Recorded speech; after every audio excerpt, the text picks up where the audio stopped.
She introduced herself already, but Ariane Chavez, she's the controller at AgriVision Farm Management, which is a management company that manages the HR, accounting, and farm management and dairy management, right? Yep. For Natural Prairie Organic.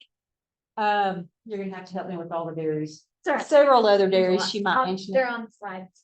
And then Natural Prairie Organic Farms. So she is the controller for all of that, and she's also a CPA. And so Yeah, I noticed on your tabs, every week we'll be doing a different set of topics. And so if y'all can bring that notebook every week, we will have the PowerPoint that are tied to the week that you can put in your notebook. So by the end, you have a really good set of resources. All right. Well, welcome. I'm excited to be here. My name is Ariane Chavez. Most people call me Ari. That's kind of friends info, I guess. Call me Ari. But yeah, I work for AgriVision Farm Management. I did give you a little brief history of me. I'm originally from New Mexico. I did my undergrad at New Mexico State University, and I actually started Ag Econ Ag Business. It's one degree there. And halfway through, I thought I really liked my accounting classes, which I know is weird, but I really did. I liked them a lot. So I added the accounting degree as well. So I actually walked out with 2 bachelors, and I took an extra semester to get that done. But it's served me really well. And then when I came over here, I worked in the feedlots a little bit, and then I moved into the dairy sector. So from there, I learned that you never say never, right? Life changes, and you just need to keep that in mind. That change is the only thing that is always going to happen in your life. So when I graduated, I was like, I'm not going to be a CPA. I don't want to do that. And that's not really my calling. No. Well, here I am, a CPA. So I went back to WT, took the last few courses that I needed so I could sat for the exam there in Amarillo. And now I'm a Texas CPA. So that's my little story of never say never. A little bit more about myself. We live right outside of Stratford. I mentioned that. I have 3 kiddos.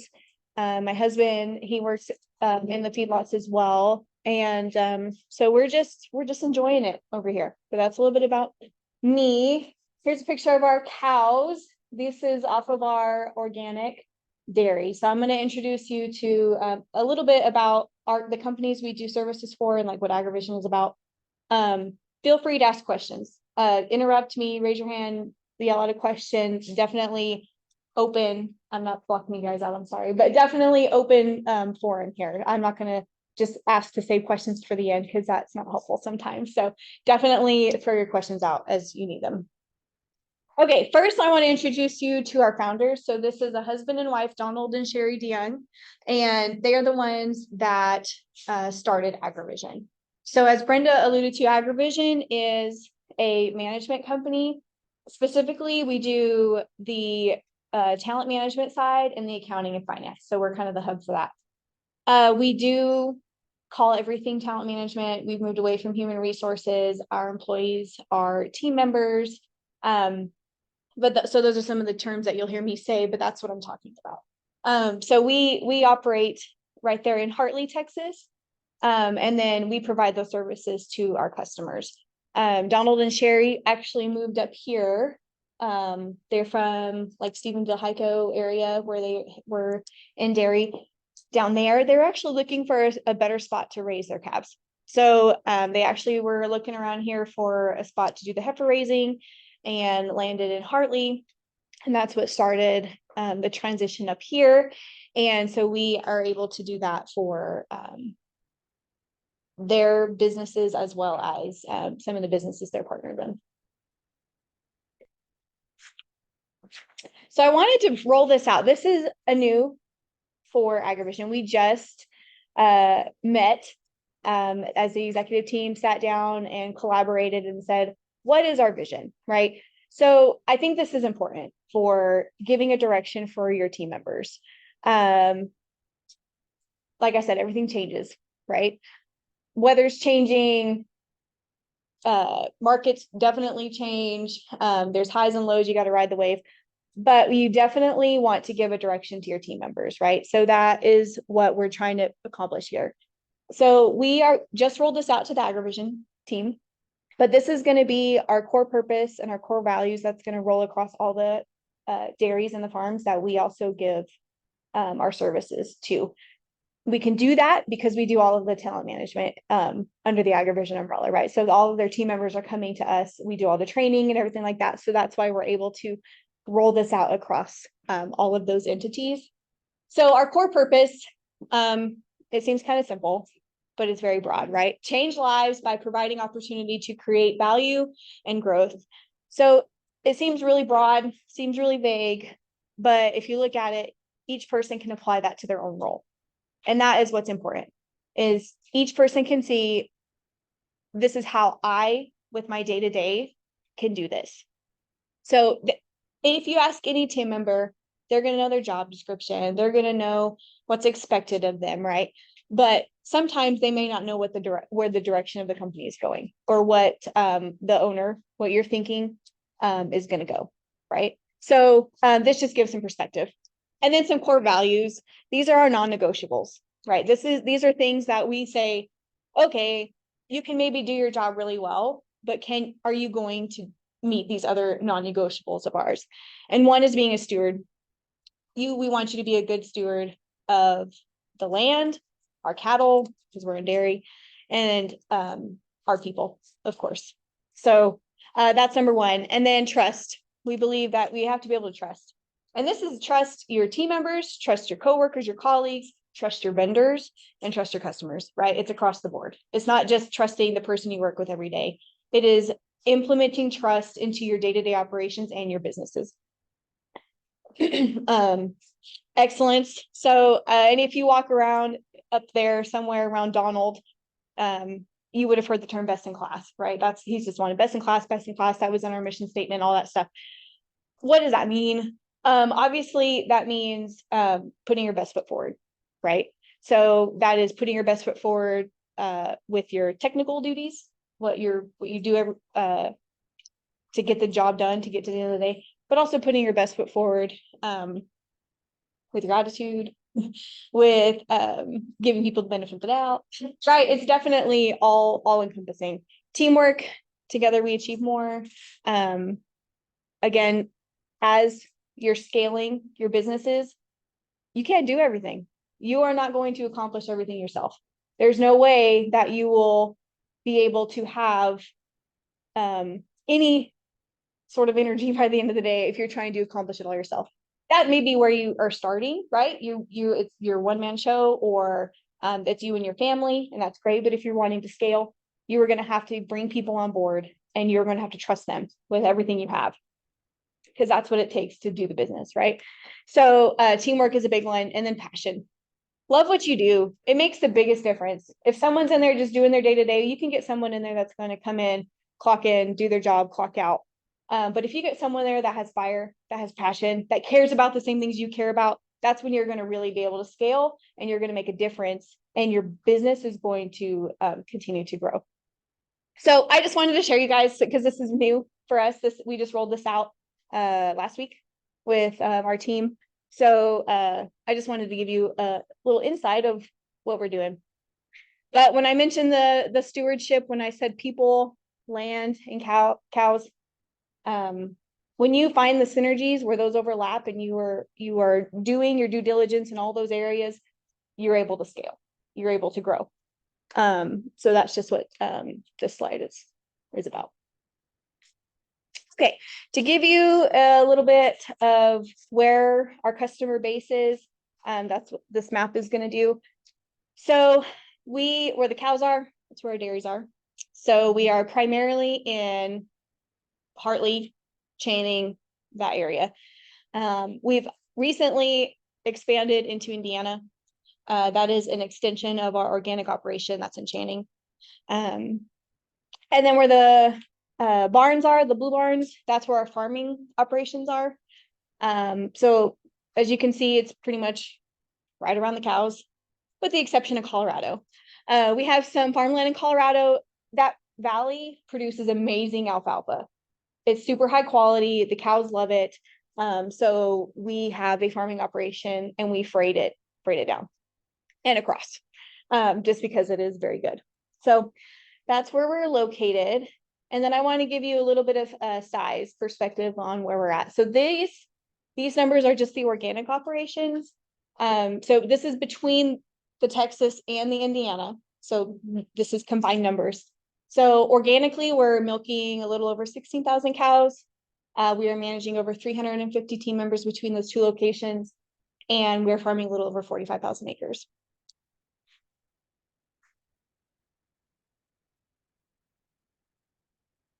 Gotta wait for all my bubbles to come up. I got one more that plugged in there. Boop. Okay. So as you can tell, we're super creative with our locations. MPO East, so Natural Prairie Organic is the farming operation. It's in the east side of Texas Panhandle. The west is on the west side. Yeah, we're not getting medals for our creativity here on naming our farms, right? MPO Hartley, that is, we also call it the South Farm, but that's just within the dairy right there. If you are an organic dairy, you have to graze your cattle. So that's mostly going to be the pastures right there, but we do grow a few other crops there. MPO Indiana, same thing. We have some farmland where we graze our cattle up there, but he grows other crops as well. But that's one of the ones that came on when we added the Indiana location. And then I mentioned the MPO Colorado. So like I said, it's pretty well explanatory by the name of our farms where they are. But that's where we're at. And these are the crops that we produce. So corn, wheat, alfalfa. The alfalfa is mainly at the Colorado farm. Corn and wheat we do on all the other locations, and the Bermuda grass is mostly the pastures. That's where the cattle are grazing. So every once in a while, like this early summer when we had all that rain, the cows couldn't keep up with the grass, so we were able to bale some grass bales and stuff. But for the most part, the Bermuda is set aside for just grazing. Okay, so on our conventional operations, we have a Jersey dairy, we have a conventional Holstein dairy, and these are all in Hartley. So the Jersey dairy is milking a little over 3,200 cows. Their employee size is 30 to 40 team members. North side is a little over 5,700 milking cows, and their employee size is like 60 to 70 team members. And then we have a conventional farm that's 5,500 acres. So, and that's also right there in Hartley. On our farmland, we don't sell anything to outside customers or anybody. We grow what our cows need to eat. So we don't exclusively grow enough. We have to purchase as well. But that's the whole point of us diving into the farmland aspect. And then just to give you a little scope on our size as well, is these part of the agrivision accounting and finance umbrella. We help manage the fleet. So we utilize the software, and it just logs all of our assets, and we're able to track any parts that are ordered, any work orders that are on them. We have a shop that goes with that. But if you purchase a part from, Western Equipment or something like that, we make sure it gets tied to that asset. So when you're looking at procurement, everything that went into that asset. But just to give you kind of some size, and this is among all those locations, right? All those dairy and farm. We have about 58 tractors, 33 loaders, 22 semi trucks. So we actually, the organic dairy has 2 barns that are in a little separate location. They're not all right together. So we do have to freight feed, and we have the feed mills on one side. So we have to freight feed. Sometimes we have to move cattle. So we do have semi trucks on our fleet because we have a lot of movement happening there. And then the pickup trucks. So that's roughly 159 bigger, what I'd call equipment units. We also have like the implements. We have some gators and some stuff like that, but those are a little bit smaller. But that's where we are on the fleet. Okay, so I want to talk a little bit about business alignment. So this is where, as owner operators, you guys are able to strategize, right? this is where you can look at your operations and say, where do I need to spend my resources? Yourself, your time, your energy, but also money, right? Where are you going to send your resources? So when we did business alignment on the dairy side, it was definitely, you got to go where the market is. Okay. I don't know if you guys have been watching the dairy markets, but they have been terrible. Okay. It has been a really, really rough go these last few months. But in order to ride the wave, so to speak, hopefully you have strategized prior to that in order to be able to make it through those really low times, because every commodity is going to have that time, right? So, that's where we went with the Indiana dairy, right? So we saw an opportunity where it was like, okay, we could sell some milk over there. So we chased the market over there. There's definitely programs out there that you guys can participate in. Some of them are you just sign up type programs, and there's like a high or a low or a cap or something like that. And then there's also just hedging, right? So you got to utilize some of the markets in that aspect. For us, another business alignment factor was doing our own heifer raising. Okay. So there's an opportunity, right, to use a custom heifer raising operation. And if you're just getting started, you have your dairy cows, you're going to spend your capital getting your milk barn going and all that infrastructure, and you're going to pay somebody else to raise your calves, right? Once we got to the point where we were able to do that, that's something we brought in-house. We do it ourselves. We offer that service to some of our customers as well. And the other business that was within that north side conventional farm is the heifer raising, and there's about 14,000 calves there. So we're able to do some strategizing to make the most of your resources. Another thing we've done was alignment with the farming. I mentioned that we only farm what our cows eat. So we're not out there to farm other specialty crops or diversify, so to speak, in order to sell our crops. We're literally trying to grow what our cows eat to have some control over our feed cost on the dairy side. Now, if the year is horrible, you also have to control the high price, right? You got to feed your high feed, unfortunately. But a lot of times, if it's something to do with the weather or, the pandemic, which went crazy on fertilizer and stuff like that, you're going to, even if you try to purchase feed, it's going to be probably relatively the same. So but you were able to find some synergies there, right? If you're bringing that in-house.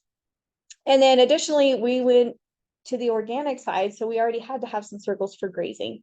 So it made sense for us to bring in some more farmland because we needed that already in order to make organic operations work.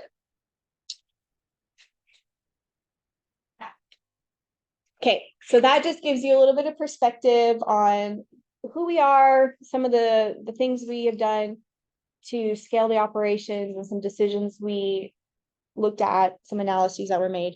Now I want to talk about our team members. So this Great Place to Work is an external certification. We did it in 2021. We did it again just recently, and we got certified 2023. It's I call it an external certification because they send a survey out to your team members. They rate the company on all these questions, and then you get a certain percentage. And if you're over the threshold, you're certified. If you are not certified. So we were certified in 2021, and we skipped 2022. And then we were certified again in 2023. So that's a good, just quick measurement. Are your team members happy? And it goes across, there's, so many questions. It tries to cover all the bases. So it's not just, like morale or pay or, it's not just on one thing, right? So it tries to get the full picture. Like, are your team members happy? So that's been pretty cool, pretty interesting. But our philosophy is you get a best-in-class workforce who show up every day, are motivated, are putting their best foot forward, all those core values that we talked about. If they know expectations, right? That's kind of the foundation, right? So we have standardized that approach to an extent. We've standardized it in the fact on how we onboard team members. They're all onboarded in the same way. They kind of come in and everybody gets the same trainings up front. They all, on the dairy side, they all come in as milkers, because we feel like that's really important. They need to know at that aspect. So they're going to get, you know, some of the basic trainings, right? Animal welfare, like all that type of stuff. And then we also have standard operating procedures for everything. So we have found that if you have it written down, it's more likely going to happen every time that way than if you didn't, if it was just an on-hands training. Now, you can't just hand somebody a booklet and say, go milk a cow. It's not going to work out for you. I mean, it may once, but for the most part, you're not going to have the results you're looking for if you just hand somebody a booklet and say, read this, and now you can go. So we also have requirements for skill. There's on-hands training, and we actually do certifications at every level. So they have to pass the test, they have to know how to do it, and then there's like a physical show me how you do it type thing. And that's big because there's a lot of drift that can happen from paper to what's happening on site, right?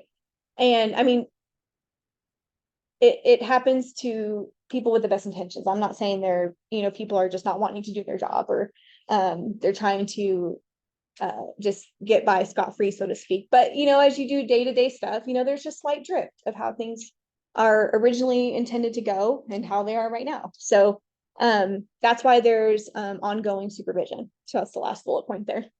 So the ongoing supervision is really cool. It's part of a bigger program that we have rolled out across the board. We call it situational leadership. But the supervision is typically identified. So, you know, when you're going to have this meeting, it's either weekly or bi-weekly, depending on how long you've been there, monthly. Rarely is it going to be quarterly. It's going to be more frequent than that. And that's between the team member and their supervisor. So this doesn't mean you just walk around and take notes all day and say, oh, you did this wrong. Oh, you did this right, you know, and then wait for that meeting and then you drop it all on them. No, that's not what this is. You're gonna go tell them, okay, we really need you to do the role, or, you know, whatever you're doing, that job. This is really the way it's supposed to be done. Like, you correct them or you give them praise whenever they're doing something correctly at that time, right? But then at the supervision level, this is when the person can say, you know, these are my dreams and aspirations. I don't really want to be a milker my whole life. I want to go into the breeding.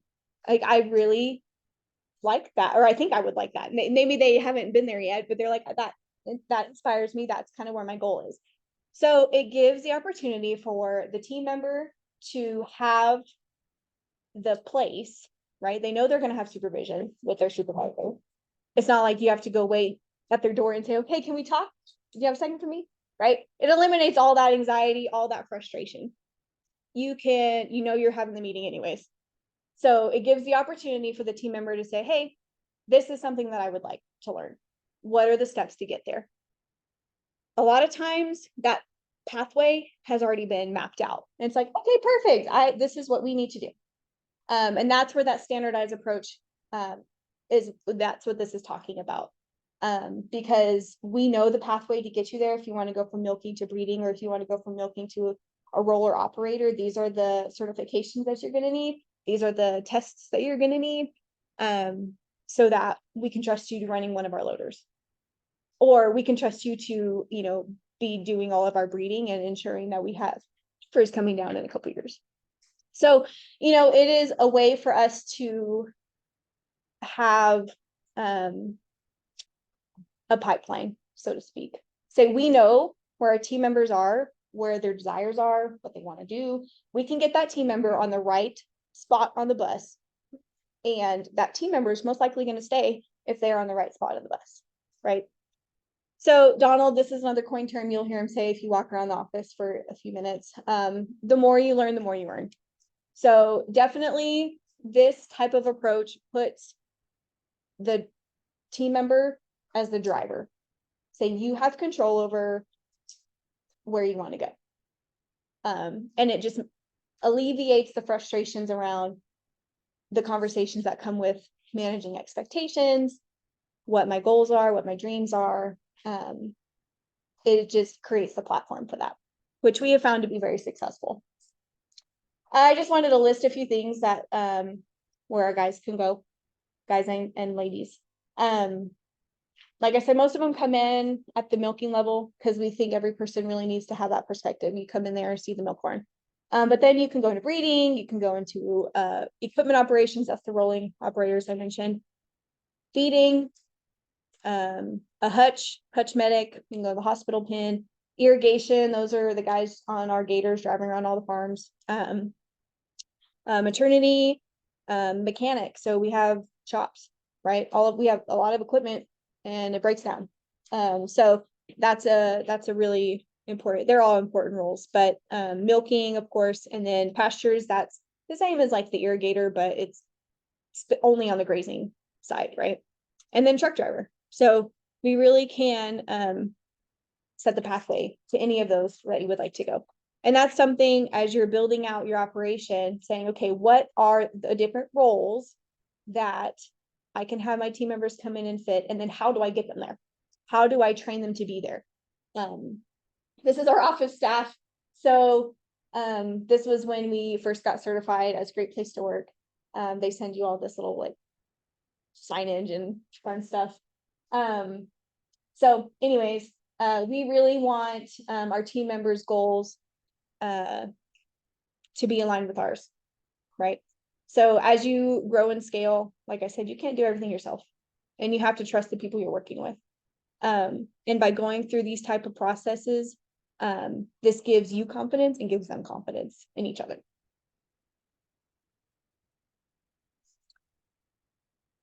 So careers, not jobs. That was our goal.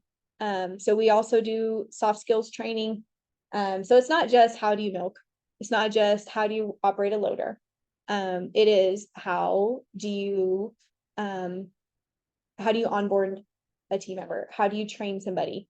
How do you run a meeting? If you are a supervisor, how do you run your meetings when you meet every morning to set your day priorities, right? How do you interview somebody? So sometimes we have the guys are doing interviews. So, you know, all those soft skill trainings are just as important as the technical training. How do you communicate with a disgruntled employee? Or how do you work through anger, right? All those things are going to come up, whether you're prepared for them or not. If you work with people, it's going to come up and it's going to come to your front door. So the better prepared your team members are to deal with things technically and within their teams and the soft skills trainings that you can provide them, the better off you are. So I've already mentioned the certificates and everything that we do for their dairy skills, but I haven't mentioned the supervisor academy yet. So this is something that we started a couple years ago, and it's turned out to be a really good pipeline for the track to being a supervisor.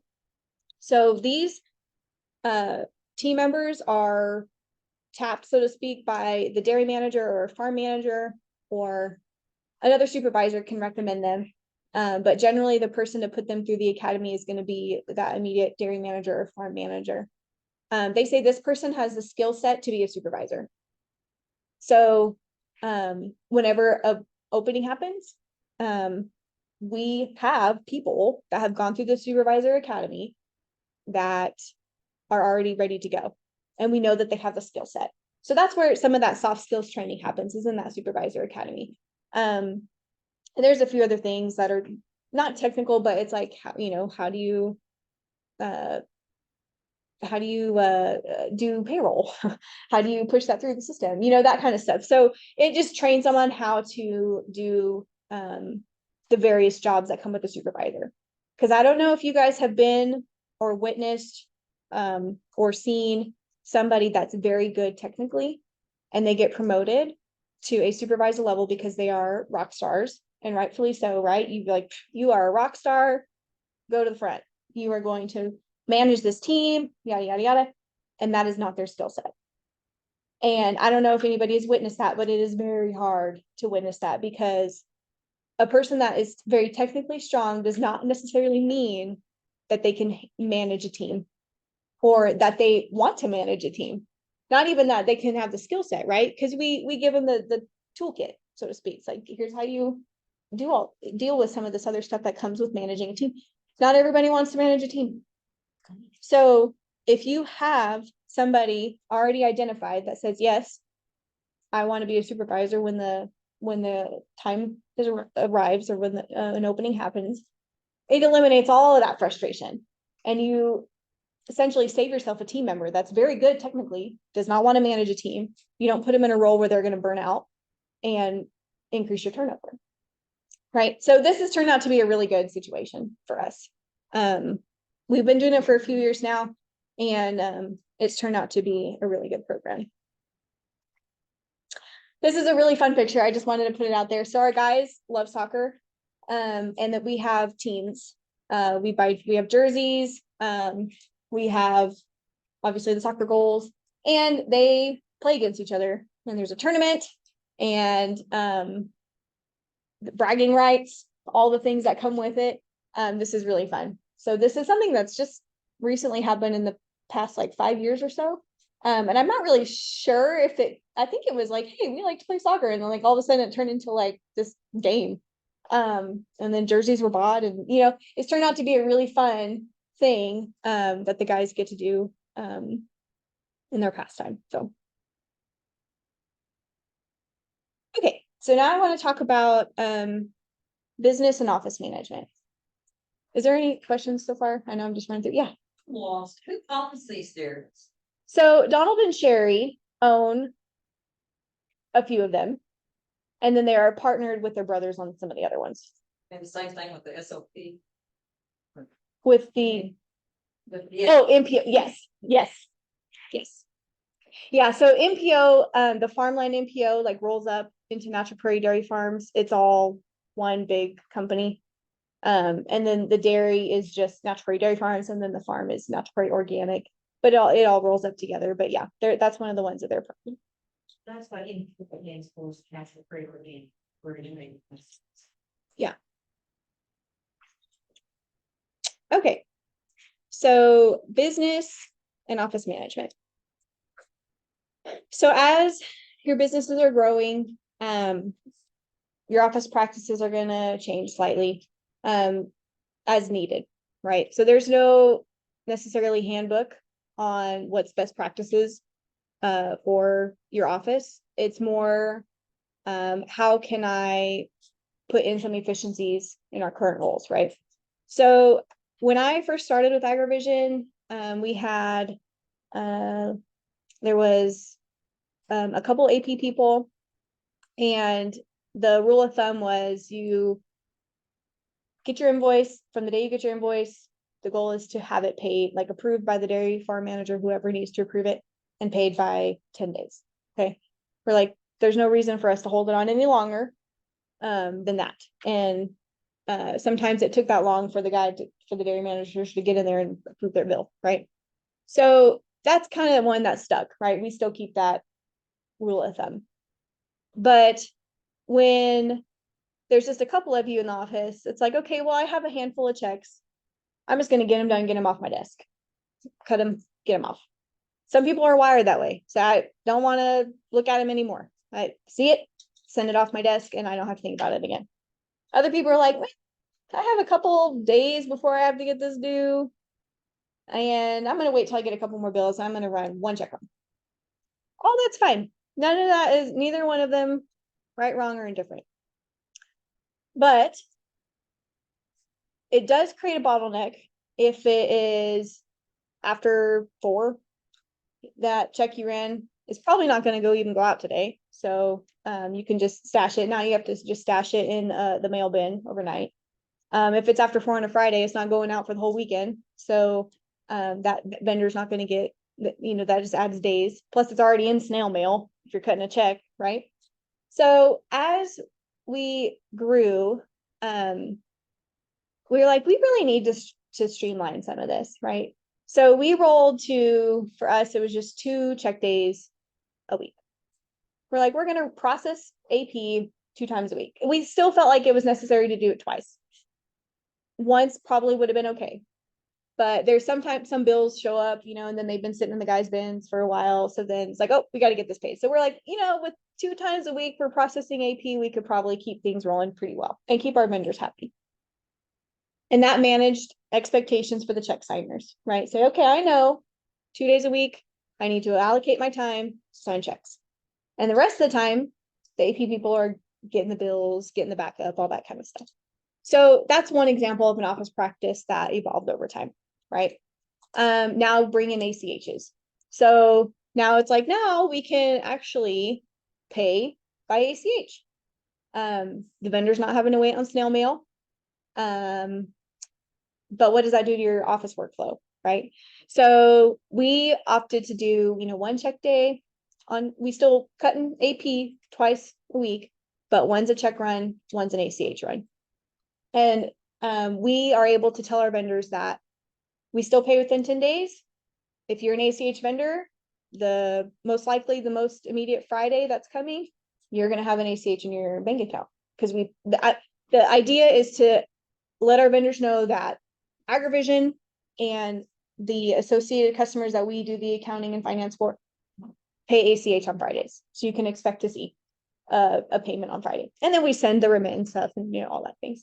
But that's another example of an evolved office practice.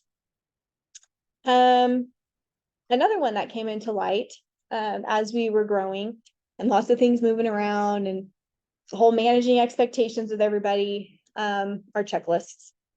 So I don't know how many of you love checklists. Anybody love checklists? Yes, love checklists. I have a checklist for my checklist. Sometimes I lose it, but I have a checklist for my checklist. And then there's some people that say, I do not have a checklist and I do not care to have one. And I am not going to carry it around with me or keep it handy and I will not update it. Right. So there's different personalities to work with. Right. But we have found that checklists enable us to be more efficient in case someone were gone. To an extent, we say just have it readily available, and keep it current. So if you're in the middle of the month and you have all these things that you're supposed to have done, check them off so that if you are, win a all expense paid vacation, but you have to leave tomorrow, we have you covered. You can go on your vacation, right? We actually had a scenario, it wasn't a vacation, but we've had some babies in our office. You saw in the picture, we have some babies and dogs. They come down and work with us. But it was not when we thought. So when that baby was coming, and guess what? Our team was able to jump in and cover that role for her. So she was able to just go on maternity leave and not even worry about it. We're like, see you in a few weeks. Don't worry about us. We got it. So that's an office practice that has come in and proved very beneficial for everybody. The other thing we've already mentioned SOPs, but SOPs are big. The downside, I don't know if anybody loves SOPs. I love checklists, but I don't love SOPs. Some people love SOPs. If you ask my team, they do not want to update SOPs. Nobody wants to update SOPs, but there has to be a process to review SOPs. Otherwise they would go stagnant, and a stagnant SOP is not helpful. I will say when my team needs someone to cover for them, they are very grateful for the SOP, because you can essentially hand it to somebody and say, okay, here's the expectations. It's pretty well detailed out to where you can get it figured out if you have to. The back of the time, but that's standard operating procedure? Yes, standard operating procedures. Sorry, I guess I probably didn't say that. I didn't explain that, but it's essentially a step-by-step for any process. So I mentioned our new process of doing checks on one day, ACHs on another day. We have a check processing SOP or an AP processing SOP. So it takes it all the way from when you get the invoice on and then how it gets to the vendor. Budgets. I would say there's people that love budgets and people that hate budgets. But you have to have a budget. You can get it as detailed as you want it, or as not detailed as you can live with. But if you have a budget, if you have an expectation set of this is what it's going to cost me, and if you go over, you know why. You should have a reason why. If you're under, you should have a reason why. Maybe you just budgeted too much. There may be an instant where it was like, well, we thought diesel was going up and out the roof, so we budgeted X, and then it didn't. Well, that's a good one, right? We save money. But you should have a process to establish a budget and to review your budget to what the actuals are coming in. And then inventory. So inventory is great. There's different types of inventory, right? So our cows, they're considered inventory. We pretty well have an idea where our cows are, thanks to our software. But you know what else is inventory is all the parts on the shelf. That's an inventory. We also have an inventory of product that we use to clean our dairy barns. So all of that is lumped under the term inventory. So then when you talk about inventory management, it's like, okay, what does that mean? Because inventory management of a dairy cow is a little bit different than inventory management of your barn cleaning supplies and your parts on the shelf. But either way, you need to have a handle on it, right? Because inventory, if it is not managed, it can cost lots and lots of money. So how do you start the inventory process? Like, where would this group start that in? Okay, well, it depends on what you're trying to inventory. If it's animals, you can do the tags, so they're numbered. You should Say tags, you mean the reader tag. the reader tags. Yes, you have a scanner. Yeah, or if you don't have a scanner, you could go back. You can just tag them. Have a number. You need to know how many you have. It depends on where you're starting. We do have the reader tags, right? So they scan.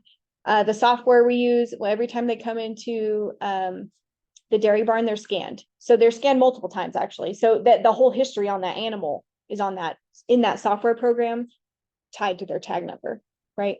So they're keeping that in a software program, not on a spreadsheet. Not on the spreadsheet. Yeah. Well, I teach QuickBooks and QuickBooks Import sucks with raised cattle and crops. What program do y'all use? I never did a simple.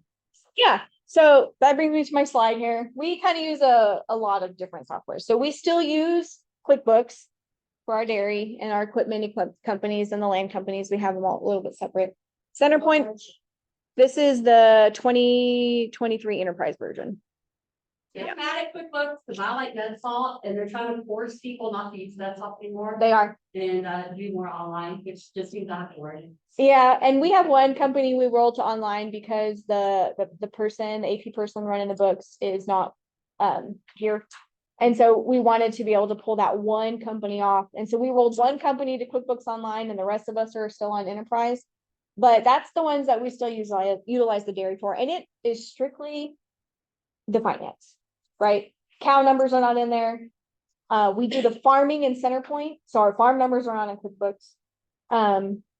Our fleet is not in QuickBooks. One thing we do use is the class function. And so we do utilize that function to identify and categorize, and we run some reports based on the class, but we're not utilizing that necessarily to cost anything. Or we use the classes for like enterprise budgets, or you kind of say something? no, not even that. Yeah, we only use them maybe to tie that asset number to that financial transaction, because the financial transactions are not where the fleet management software is, and they don't talk. So before the farming went to Centerpoint, they used classes for, Oh, yes. Machines, is this corn or wheat or they, right, so they get used to. We did do that, yes. That with a spreadsheet. Right. So good old Excel. Yeah. What are you using for your HR manager? Are you using QuickBooks Payroll too? No, we actually just moved away. I didn't put that on here. We did use QuickBooks. But now we are on UKG. It's Ultimate Software, but merged with Chronos. So now that's UKG. But it's UAG. mhm. And that software does everything. So, if you're going to onboard somebody, you can assign all of that training to that person, and they could actually access it before they set foot on, you can send, they could have access as you onboard them in the system, but it does all the payroll, does the W-2s. We did do all that in QuickBooks. Yes, definitely did all the payroll. I had all the W-2s. That was on my checklist. W-3, 943s, because we're ag. Some of our companies are 941s. All that was on mine, and we did do it in QuickBooks. So now are you using it on UKG, all of that? All of that is on UKG, and we actually import with the journal entry into QuickBooks, just the financial part of it. So do you think it's better than QuickBooks payroll? I've been hearing a lot of complaints. The way we utilize it, because we want to be able to track all the trainings as well. So yes, for us it is. It is better. On the tax side, as the person who did all the tax part of it, that was a little hairy in implementation. And that was just because we really didn't know. I mean, we were just getting started on the program. And so on the UKG program. So there was a lot of learning curves that were pretty painful. But as far as managing your teams, knowing where they're at within their certifications, we have levels. So when you increase your competency, it's like a promotion, you get a competency level. So all of that is recorded in UKG. And so that's something that we could not do in QuickBooks. And then the learning module software where you could send out the trainings and stuff, that's not a QuickBook option. So Do you find it's easier for managers and supervisors to go to the engagement and as well? Machine management or DRP? So we had huge learning curves on that aspect. Okay, so our timesheets were still on paper. Our AP staff would enter all the out and for the dairy, we pay by day. It's a daily wage. So they would enter all the days paid. So there was a lot of entry there and it was done on our staff, not on the dairy managers, the farm managers, right? They would fill out the paper timesheets and they would turn that in, and it should come to you complete. So then you could just input it in. And the talent management team would cross-check all that data. So it was, we're talking about a big spreadsheet. We're talking over 450 employees on a spreadsheet. So we moved to UKG, and the learning curve on that was also really, really, really hard. So because we pay by day, we had trainings on how to clock in, because now we have time clocks. Which we had time clocks before, but the guys could override them and just put it in their days that they were there, right? The managers could do that. That was their way to fix it. In UKG, automation sometimes creates more headaches that you cannot back out of, right? So if they approved a timesheet that had a missing, well, it wouldn't let you prove one with a missing, but if they proved a timesheet that was incorrect, it was a lot more steps to go correct it than it was on your piece of paper, right? So there was a learning curve there. But I do think once everybody gets in the groove, like everybody's clocking in like they're supposed to, and it pops up, it gives you the dashboard saying you have this many errors, like you should push this through. And, for the manager side, I think that is much easier than it would be trying to track down at the end of a pay period who worked when. But setting in the processes and the steps along the way was definitely tough. But So just a show of hands, can we get a poll of how many people in here have employees? So how many of you guys that have employees have more than two? So, I think when you have one, you gotta learn to manage and the leadership. So do you have like some suggestions on like where they can go for leadership skills or management? Do you have a podcast or a book or because I think that's pretty important. it is very important. There's a lot of leadership books and podcasts out there. I do like, if you want a name, I do like Patrick Lencioni's books. He does the 5 dysfunctions of a team. I'm sure that's one you guys maybe have heard of if you looked up some leadership books. He also does the 6 work meetings. And so we have a little just group deal, and we just finished the 6 types of geniuses, and that's kind of like how each person intrinsically functions. So mine is wonder and tenacity. So tenacity is checking things off your list, right? Which is why I love checklists. But wonder is also questioning, why is this way? Why is this way? But it just kind of puts you in an idea, and you have all of the geniuses. It's just which ones give energy back to you and which ones actually drain energy, so you can strategize your day and not get burnout. But I do like Patrick Lencioni's books, and he has podcasts, and you can look him up on YouTube. How do you spell his last name? Leoncini, I believe. Tell me, I think it's Leoncini. Oh, maybe there's no. Yeah. Actually. I'm not sure. But while you're looking that up, you guys just remember this is supposed to be an interactive type of a workshop. And so we probably should be asking questions as they go along. And there'll be some time at the end too, but Yeah. yeah, feel free. I just have a question of, you guys that all have employees, I've been hearing a lot of gripes about QuickBooks payroll. It's like basically, that Shelley is They saying, lost our whole payroll for the whole year. we can grieve, so. Oh, that's Even bad. like CPAs, you know, when they need to avoid something, they can't avoid it themselves, they have to call tech support, and QuickBooks tech support sucks, so. Brenda does Centerpoint, for those that don't want UKG, that sounds kind of complicated. Do you think Centerpoint would be a good option, or? I mean, I love Centerpoint, and you can actually, well, here we go, I'll have to crane your neck, but. You can actually use the Centerpoint payroll, I believe, without using the system. So you can, it has a time clock function where you can clock in and actually code that time to a particular enterprise or function of what your day's doing. I use that in my company. And they have the geofencing where if you wanted to do the time clock, they can't clock in until they get to the time clock. Oh, I didn't know that. I think they do have the geofencing. Okay. So we always use T-sheets synced with QuickBooks, and it's been giving us issues, with the T-sheets, you can tracking where they're on, because we had it. Different people on different fields and factors and stuff, but we're having issues syncing it into QuickBooks like their time, so we have to manually. enter that. So a lot of y'all have employees, what do y'all use? What do you use, Hollis? Well, we use QuickBooks, but, where we are, and I don't know if you feel my connection, this is trying to, we have, truck drivers, farm, we have compost crews, you're everywhere. There's no central place per time. And so, you can use some tab. We tried one that wasn't successful. I don't know, my daughter does that, and so she was looking for another to make sure that they can talk to you On the app. app. Cause format paper.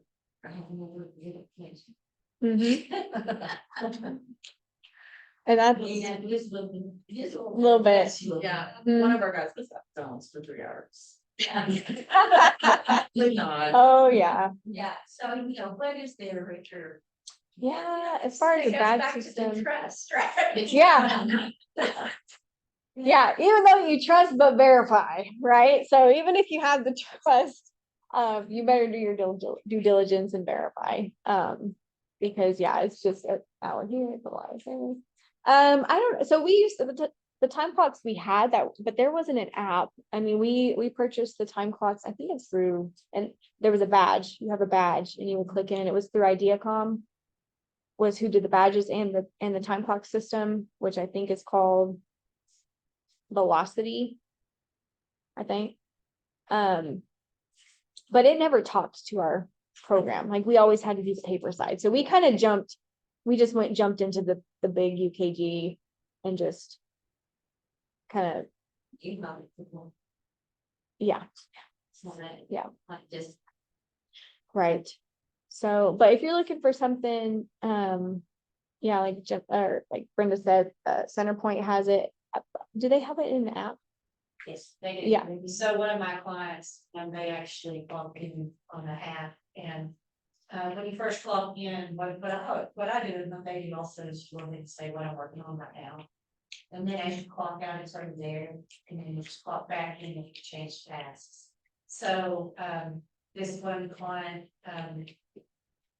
they may be trucking or they may be, at one of their growers versus another grower. May wanna capture that time with me, so. And that pops up for you to be able to categorize it, or Yes. they can categorize it. Well, you Or where have does to that do it in go? the setup. Okay. You know, you have to go in and say, we want them to be able to select on, these production centers for, these enterprises or whatever the function you want to call them, but there, I think there's only one field that you can say that this is, you can't say I'm on corn on these one. Gotcha. So, I don't know, there could be, but I don't know that, because I'm just kind of learning about this, to tell you the truth, so. We have just an app that the guys pop in on their phones and they can task out what they've done for their daily operations. Not by the hour, by no means, it just gives us a running a running account of what they've done. And then it's, each of them have the app and in order to get paid, they have to turn their out sheet. So it is. Yeah. I think anybody that, yeah, that has, so do they can clock in from anywhere though? They can clock in from everywhere, anywhere, we're not geo by any means, but we're only dealing with 2 guys. Yeah. How much can you get by with custom hire? We actually, so this year, we've actually done a lot custom hire on our farming side. That just eliminates all those problems. It does to an extent. Yeah, to an extent. I mean, we have one custom, some of them have minimums on their fields, right? So if you are just trying to get all of the forage you can get off of that field, you're paying over what it would cost you to get it off the field because you have to pay an acre minimum on some of those custom rates. But So, go ahead. no, that's it. On that testing rate thing, I mean, just talking about growing your crop, because, to analyze, is it cheaper to custom farm it out or to grow it yourself? When you grow your crops, how then do you sell it to the cows? Do you sell it for value? We sell it at cost. So because we operate it as a separate company, we are not necessarily, we used to enterprise, like you said, within the QuickBooks, but we pulled that, the farming, we moved it to the Centerpoint, it's its own company, essentially. So it goes to zero whenever the crop is sold, Everything, everything. never made money off of your. Not on the farm, no, on the farm side, it allows us to keep everything separate, so we have an accurate. We're not trying to class something within our finance, program in QuickBooks, so to speak. The alternative would be if you didn't have your farming entity as a business, you would be trying to cost it all within your accounting function, right? So you would say, okay, I bought, 1,000 gallons of fuel. Okay, where did that fuel go? So I filled up this loader, I filled up this loader, and this guy went out and planted my corn. So you're gonna have to allocate a percentage to your corn, you're gonna have to allocate the other percentages to your dairy. For us, it would be dairy or farm, right? So you'd be doing a little more allocation that way. With it as its own entity, they have their own payroll, they have their own R&M accounts, they have mostly their own equipment. I mean, we may, on the south farm where that's on the grazing acres, the gator that's running there might be owned by the dairy. But for the most part, it is separated. So then when you are costing that crop, you say, there's my total dollars. And I sell it over to the dairy. It is no longer Natural Prairie Organic Investment in Growing Crops. It is now Natural Prairie Dairy Farms wheatledge. So who pays your employees then if you're zeroing everything out and that your farm's not making a profit? Well, Yeah.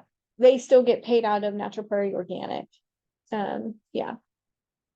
So you charge your labor and when you charge your crops out. Yeah. So like if you did not operate it as a separate entity, right? So say you have your one business, say, okay, I have two guys that are, if it was dairy, I have two guys that are on rolling, I have two guys in my breeding, I have one guy that's doing my farming.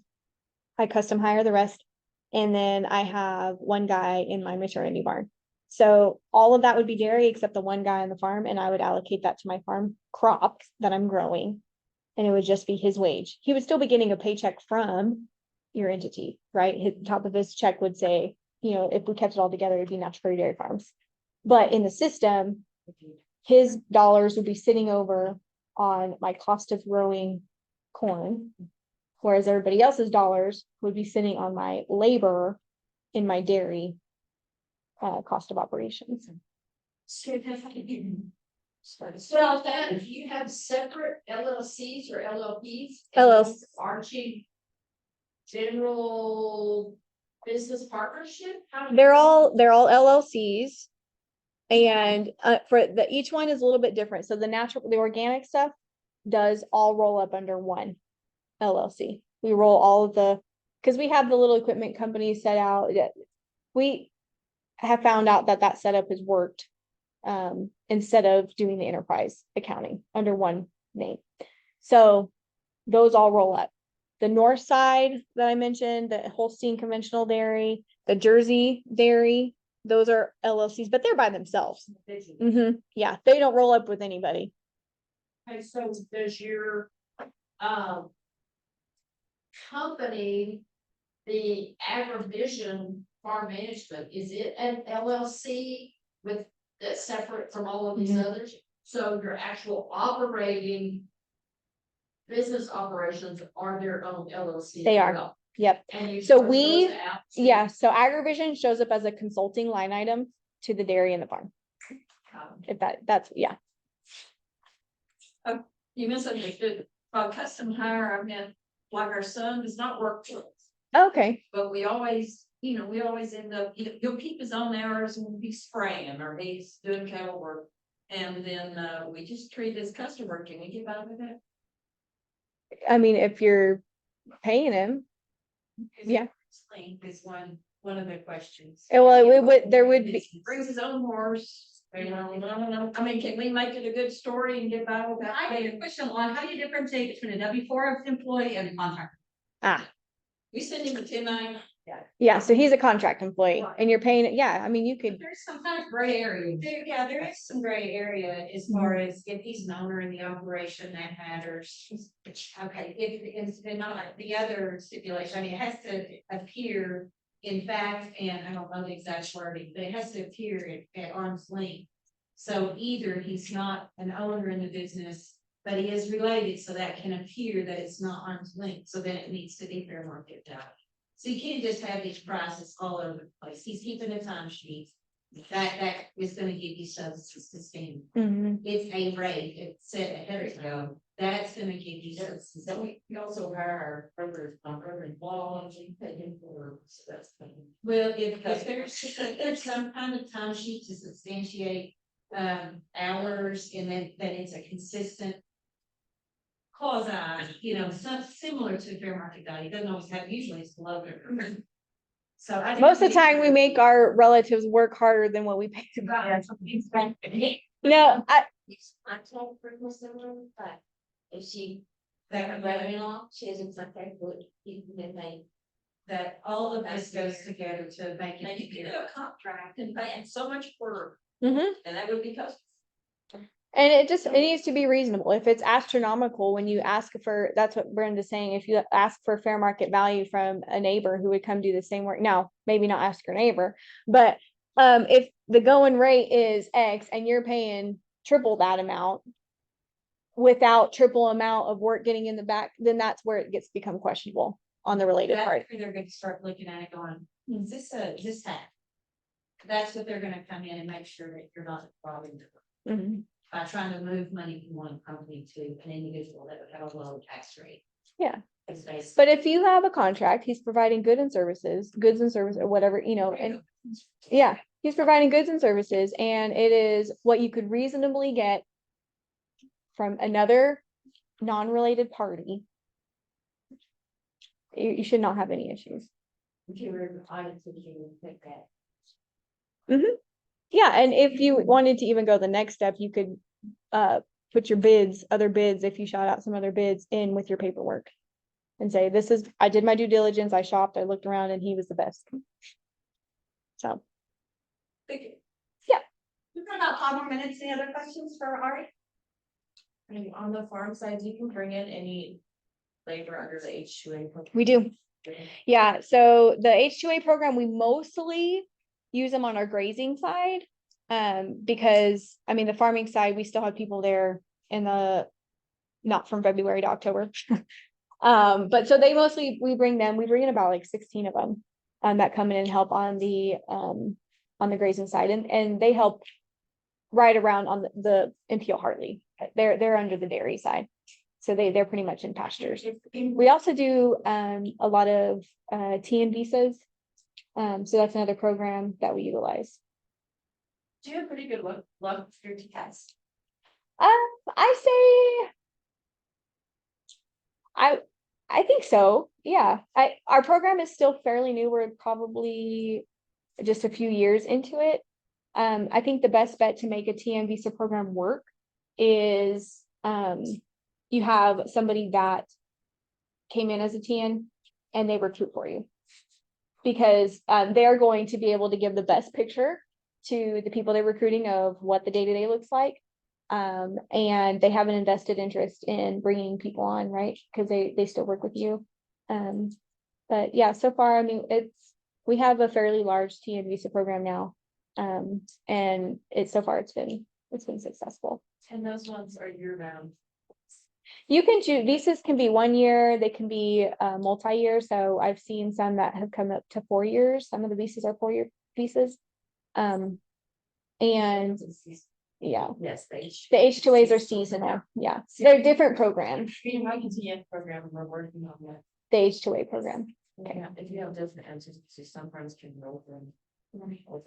Yeah. That's it. The TNs are a little bit easier to roll over. The H2As it's very itemized what you have to provide for that worker, and it is pretty much black and white.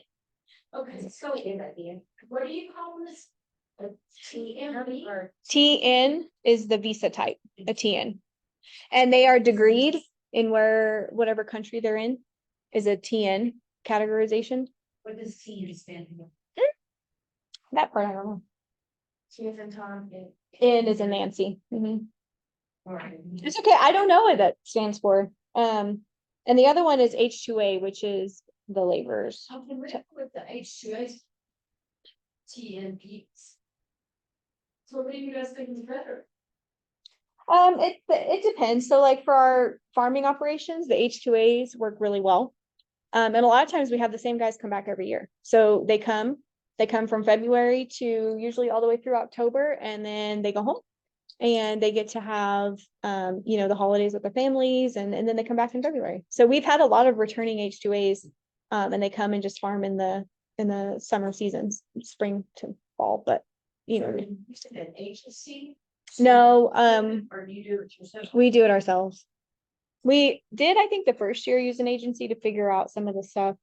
And I think it's A&A Associates is who we utilize, but now we do it all of ourselves. But they used to. I'm sorry. What countries mainly? Mostly Mexico. Yeah. Mexico and some Guatemalan. We actually don't have any South Africans, but Mexico and Guatemala. Those who we have. But yeah, the H2As, So, can that UKG payroll track that, because I know you have to offer them, a certain amount of hours, and if they. yeah, so we pay, on the farm side, it's not, but yeah, the H2A program, you're talking about H2A or TN?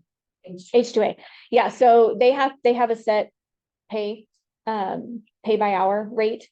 And so we just have to prove out that that's what we pay them, that or more, right? So they just have a base pay that is guaranteed to them. And then they have to have housing provided, and a few other stipulations, transportation, yeah, all that stuff. So yeah, we have a van. One of our equipments is a van, so we help them move around, and we have mobiles all over the dairies and stuff. So we do have housing, and we do offer the same to the TN visas when they come in. They also have housing provided so they can get on their feet and stuff. But How long would you send it to you? there you can get like a 1-year visa, and then I know there's some, I've seen 4-year visas. I'm not sure if there's visas in between there. Like I don't know if you can get like a 2 or 3-year, but I know I've seen the 1-year and the 4-year for sure. I think I've seen a 3-year, but oh, 5. Okay. And the part on how many years you get, I know there's different fees at the consulate, but I don't know if the guys get to choose how many years they get, or if it's more like this is what's open or not. That part I'm not familiar with. Do you know like the qualifications to get into that? Is it pretty? As a TN, Yeah, pretty challenging thing.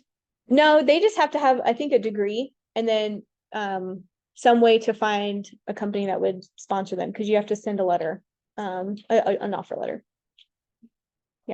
So you didn't touch maybe just a little bit on it in saying that the dairy markets and profitability is challenging.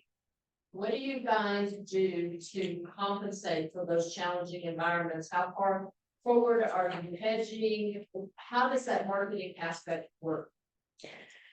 So there's different ways to protect yourself, right? So on the dairy side, there's some programs like DRP. There's the program, the DMC program. DRP you have to sign up for. So you essentially, DMC you could just kind of qualify for. The DRP you have to sign up for. So for us, we only signed up for quarters 1 and quarters 2. And lo and behold, quarter 3 was the one that was like July really bad. That is an insurance product. Yes. And then, yeah, if you're in the markets, as far as how far we go, that part I'm not sure. We have one of our dairy managers does all the hedging on our behalf, the risk management part. So that part I can't answer. I don't know how far ahead we are But you also use forward contracting and sales side, correct? on some of them. Yeah. Mm-hmm. So Yeah, some of them. grow Yeah. all your silage or do you contract with some local growers? We contract with some local growers as well. We need more than we can produce still. Yeah. So we do all baled alfalfa coming out of the Colorado, and then our entire west farm, the east farm, and the Hartley, which is mostly grass, but there are some circles there. That all goes to a silage of some sort, whether it's going to be wheatlage, haylage, or corn silage. All that's going into a bag or a pit, but we still need more. So we buy some from local farmers. But if you're organic, it has to be other organic. Absolutely. Yes. So That's it's a little more challenging. So that's why the acreage we have, obviously you saw the difference between 45,000 acres and 5,500 acres organic to convention. It's just the ability to find feed on the market. What's the hoops do you have to jump through to get labeled as organic? So there's a transition period. 3 years. I think on land it's 3 years. On a cow, it's like 1 year. If you bring a cow in, but there are new rules, I think, on the cow side there, it's changing. But yeah, for land, it's 3-year transition. So essentially all the crop that you would get off that land in that 3-year transition period has to be considered conventional, but you're growing it organically. So that's a little bit tough because you're having to deal with the organic problems, like you can't just spray it. So It's from that, is it? yeah, they can take all that feed for sure. Yeah, but for when we transitioned the Colorado farm, we actually sold a lot of the hay just up there. We didn't freight it down to our dairy. We bought more of our hay locally in those years. And then Indiana, yeah, he's selling we're still transitioning like half of one of the purchased land just turned organic this summer. So all of that stuff that came off up until the magic June month, we sold it up there too. So, but yeah, you're essentially selling it at a loss because you're treating it as organic. You can't spray it for weeds, you have to do all the organic practices, but then sell it at the conventional market. So Donald and Sherry moved up here in the early 2000s, but they had dairies prior to that. I don't know when they started down there. Donald grew up in the dairy industry. His folks had it. I'm actually from Stephenville and they were there a long time. When they Yeah. moved up here. So we have a fiberglass cow in front of our courthouse because we were the dairy capital. of Yeah. Texas, but we're not anymore. Just a lot of environmental restrictions as we became more urbanized and cows do better up here. They know better because of the lower humidity. Yes. Having a lot. I mean, 20 years ago, we had 3,000 dairy cows up here. Now we've got close to 1 million. So I mean, it's been a really large growing industry over the last few years. Yeah, there's a new plant and everything going in up in the area. And the chief has shown up. Mhm. Are dairies an enemy to groundwater?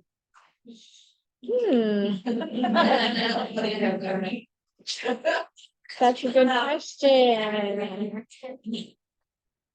The Um, level dropping. They're dropping. Yep, they are dropping. And they're very water intensive, are they not? They are water intensive. I feel like the dairy side does do very well environmentally with the water resources they have. We really stay within the regulations that we're allowed to use with the Water Conservancy Board. Yeah. So I mean, one of our team members, she's there at every meeting, making sure that we're doing what we're supposed to be doing. But I think most of the conversations are on actually the farmland, not even on the dairy part. Do you guys Um, have to that silage? No, there's a rotation for sure. Yeah, you have to rotate the ground. Especially organically. A lot about the water. There was a big change, like the feed yards didn't appreciate the fact that, contracts and silage and feed demand went up so much. And it's been good for the ranchers and farmers, well, mostly farmers, because our local basis, I don't know if any of y'all track that, but basis is basically the difference between our local price and the national price. Now that the dairies have moved in, silage used to be 9 times the price of corn. Now it's running 12 to 14. Oh. And so, in the same way, our corn and wheat basis and all that has gone up substantially. And y'all do silage. Have y'all noticed that the prices have increased over?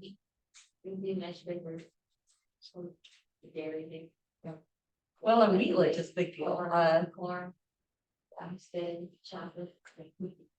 So we changed from sell the water intensity, which then is needs to be first out of years.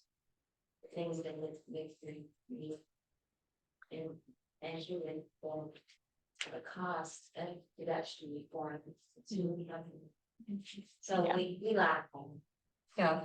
We've There's a lot more. we've actually phased out a lot of corn in our own production. We're actually purchasing more this year. We still are growing some corn in Indiana, but down here it's mostly we need the forage part. So A lot more guys are growing like wheatland and sorghum silage. sorghum and bakeries silage. Because, feed yards mostly just feed corn, silage or corn. Dairies seem like they feel a little more diverse. Yeah, we're able to mix it, if like this year was crazy, right? So with the rain, the wheat was really dry and then all of a sudden the rain came and then you couldn't get your wheat out of the field.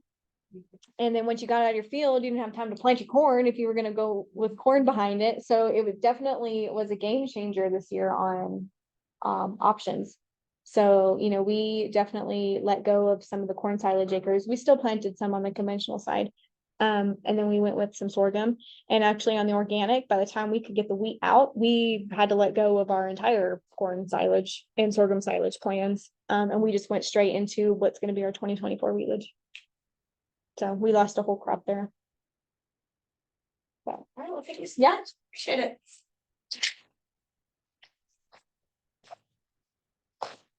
let's take about a 5 or 7 minute break. I need to set up everything for our panelists, and I'm assuming Ari will be around for a few minutes. So if y'all have any questions, feel free. There's cookies in the back. I'm sorry somebody else potatoes were a little harder than anticipated. I did not know that, but there's a microwave in the back, so nuke anything y'all want to at any time. So anyways.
Bottom that.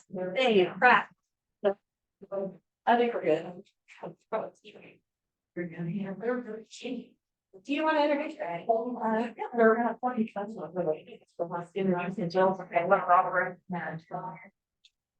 What question or something, hopefully appreciate asking. Yeah, we're kind of thinking about that. Make sure they interact with each other in space. Yeah.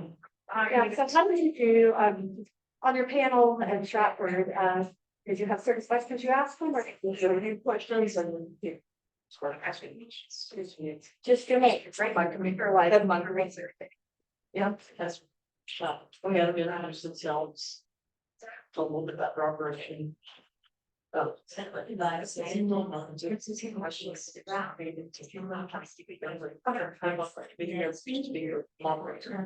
And actually some of the people kind of talk to me, so that's. Yeah, So. well, I've written that already to talk about that, you know, just try to keep the conversation. Yeah. But I'm trying to start. What you wish you do. Right, that's a good one. What are some of the challenges today? Yeah. Some of the chance. Yeah. But I honestly think looking forward, it's gonna be hard to keep people, keep them within an hour, just, you know, it's questions, so, yeah. Well, and next week, Farm Bureau is sponsoring, they wanna talk, I'm gonna shut them up after I see the tweet, it may be a challenge, cause we still have 2 sessions after that, so, but that's good, I'll be interactive, so. Yeah. Already did a good job, I'm yeah.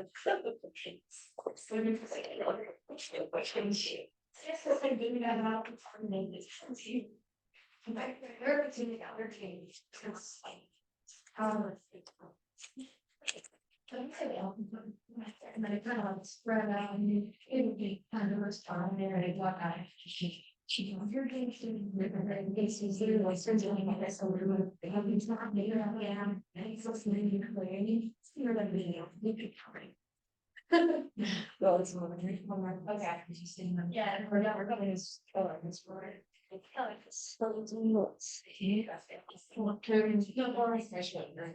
Yeah. Yes. Right, I mean, it's full to say, maybe that's a great.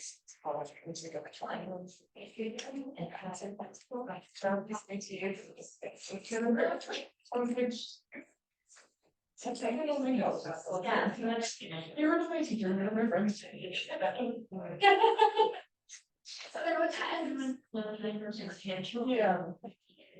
I don't know if he's a good thing, I mean.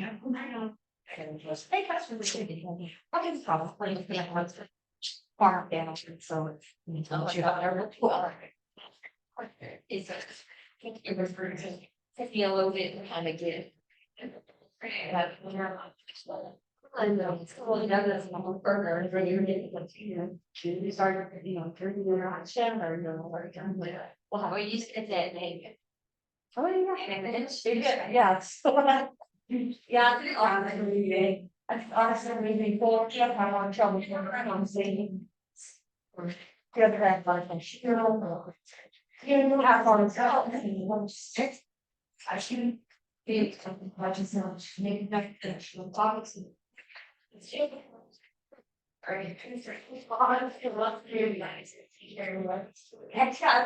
So I fix that. I told him PC process, but was like. Anyway, you know, that rock, one about. Nothing, no. That's a big on worst times. Right? And it's long to do, and it's different stuff. And there's a lot of trouble. Like the other day, right there, farmer actually sold an opportunity to have a say because the bottom of the grass supported it. It's super. It's only supposed to be working. Or maybe that way they can tell. It's just strong and say that they can swing and the plants that probably we've been doing on the internet. Going to dry down, they can't. Or have been for a walk.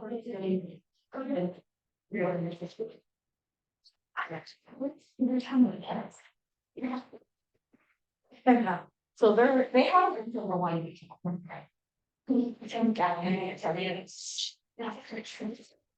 Yeah, people are big, but she and I saw.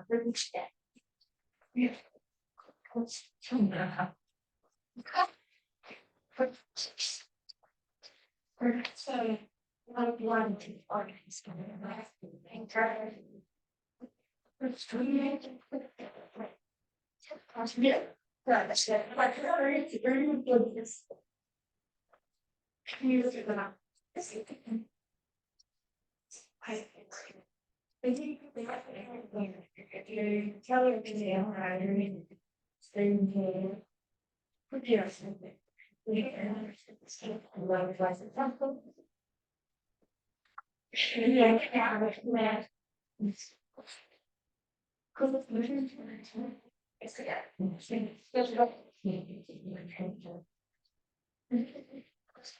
From where you already have my shit. That's. That's moving on. Yeah. That's all.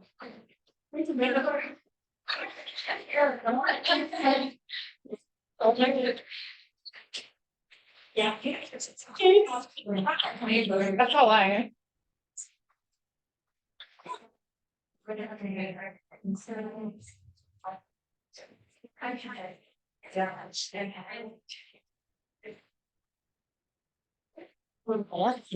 Oh, no, it's fine. It's just your cord length a little, huh? Yeah. Trying to get that out of the way, but make it where we can still have nice phone. Right. Maybe next. That's a very. It might be nice to sit in the dark, you never know. Right, that's kind of nice. Just when it comes to you. You can. I told him he had to. He didn't believe me. See, he's shaking. Morgan Dean. He's pretending to not listen. Calm down. Come on, honey. I told you. Morgan, we need come you on. to help us look good. Uh-huh. Right, Chad. You told him that's what you get for joining.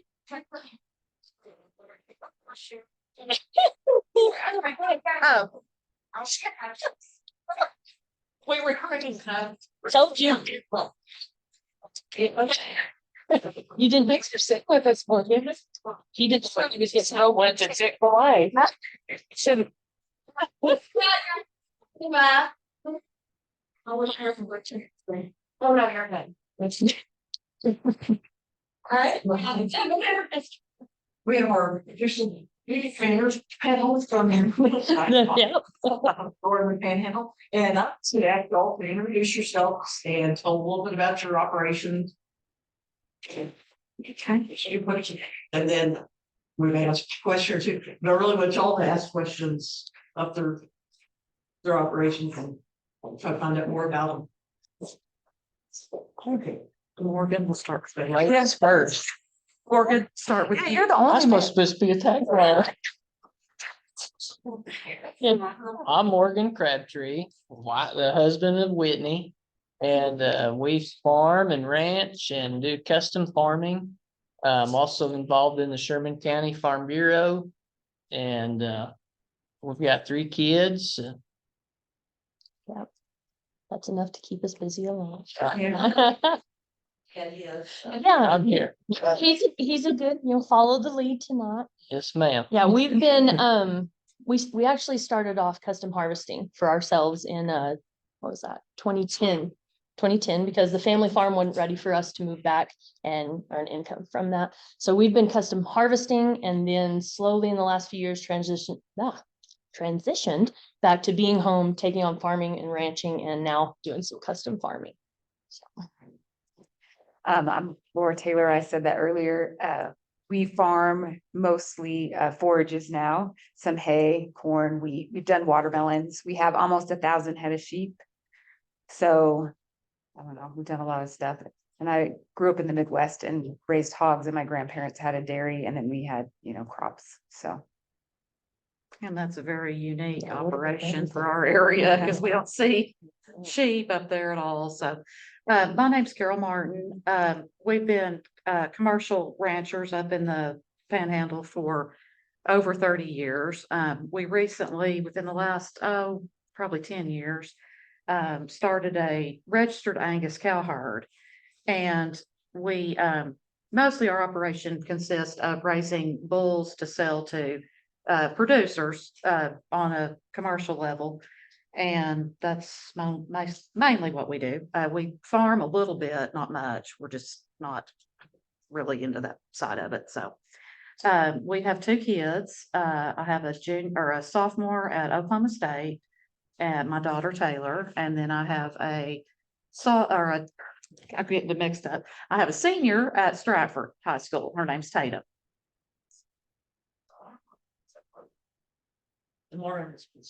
Yeah, I have 3. And Laura's got 3 kids. And she has She's busy. beautiful Angus cattle. Oh, thank I you, get to see Laura. them sometimes. So they're very Thank you. nice. Thank you. So, Okay, so first question for each, what's something that you wish that somebody told you when you were starting out? What's something you wish you knew? Before you started, or that somebody had told you before? On human resources, family, working with family. We could write a book. Let's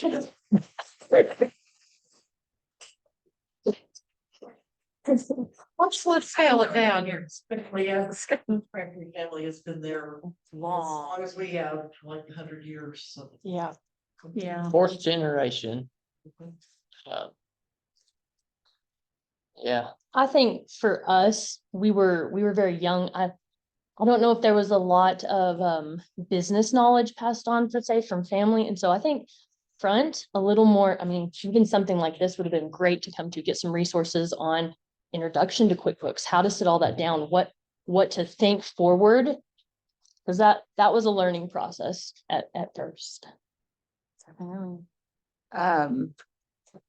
Probably for us, I would say I was really conservative, and I wish we wouldn't have been maybe quite so conservative.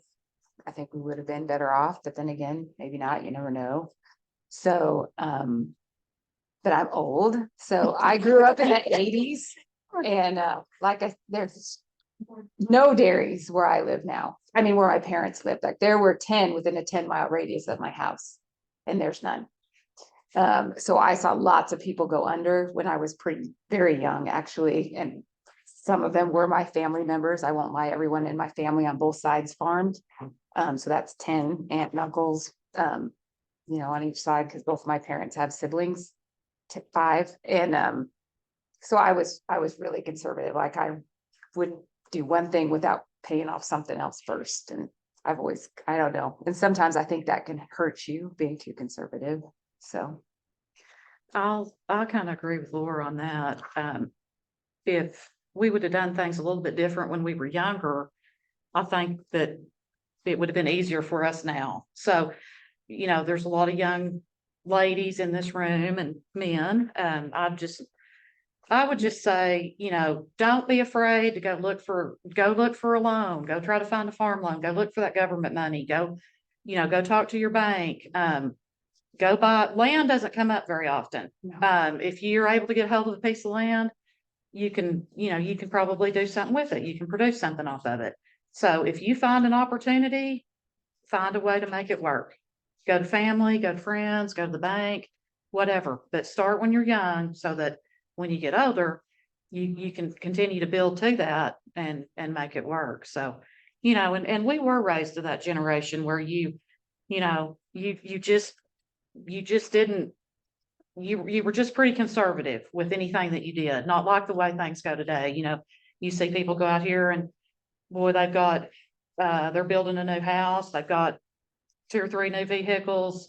We just weren't raised like that, I guess. So that's kind of the difference, but that'd be one thing that I would say that I would change if I had the opportunity, was to do more when I was younger. I So have a question for you. How do you start that conversation with the family on risk? I'll let those guys go. We'll have Christmas next year. Yeah, not Christmas Day. It's a tough conversation. To try to get that previous generation to. Sometimes starting that conversation, you end up being the bad guy because it's the can of worms that nobody wants to grab the can opener for. And when you grab it, you've got the target on your back. But once you get through those conversations, and if there's multi-generations involved, that's what's hard. And that's why, Whitney and our family was farming all the land and ranching, and like they were using all the income that could produce to live off of, and there was no room for us, so we had to do something on our own, just like what they said. We took a risk and bought equipment to go do custom work for other farmers, and that's what we've been doing for 12 years now, and now we're beginning to venture into the farm now that my dad's ready to slow down, and those conversations are still going.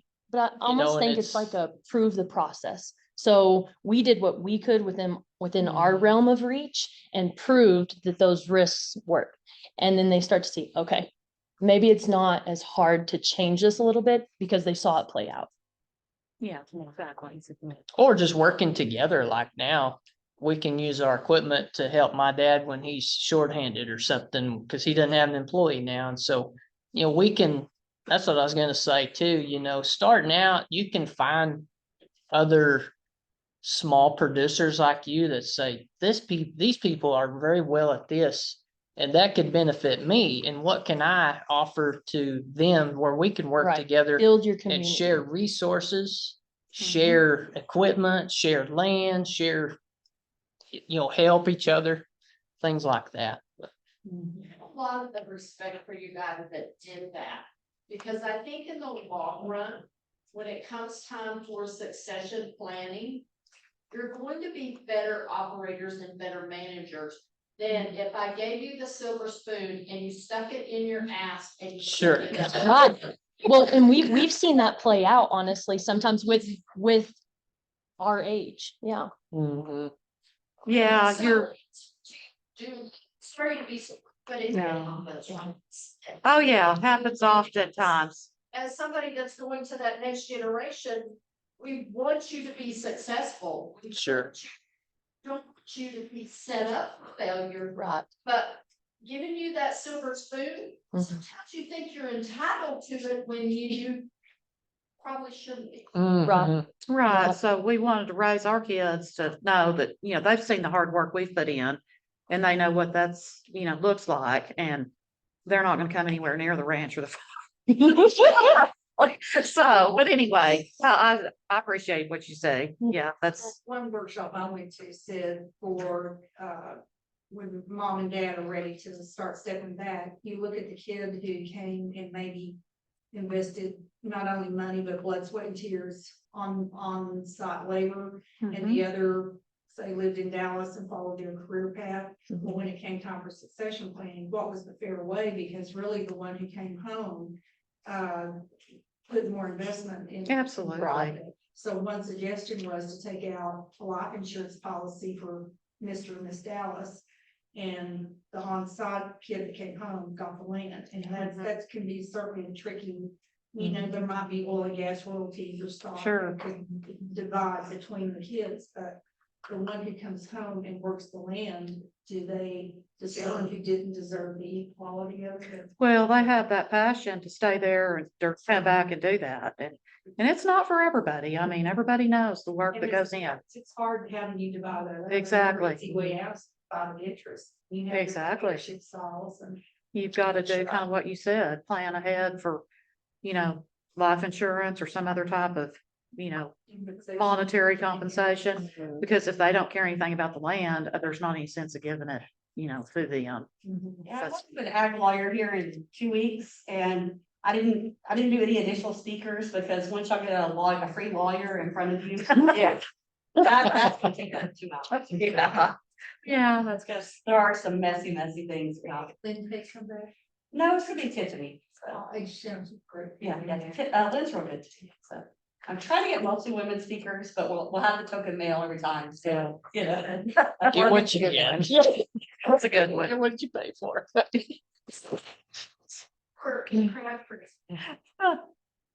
Looking back on what you did now. And what others did in your operation. Do you feel more confident in taking over and operating styles going forward than what you would have had you not done that?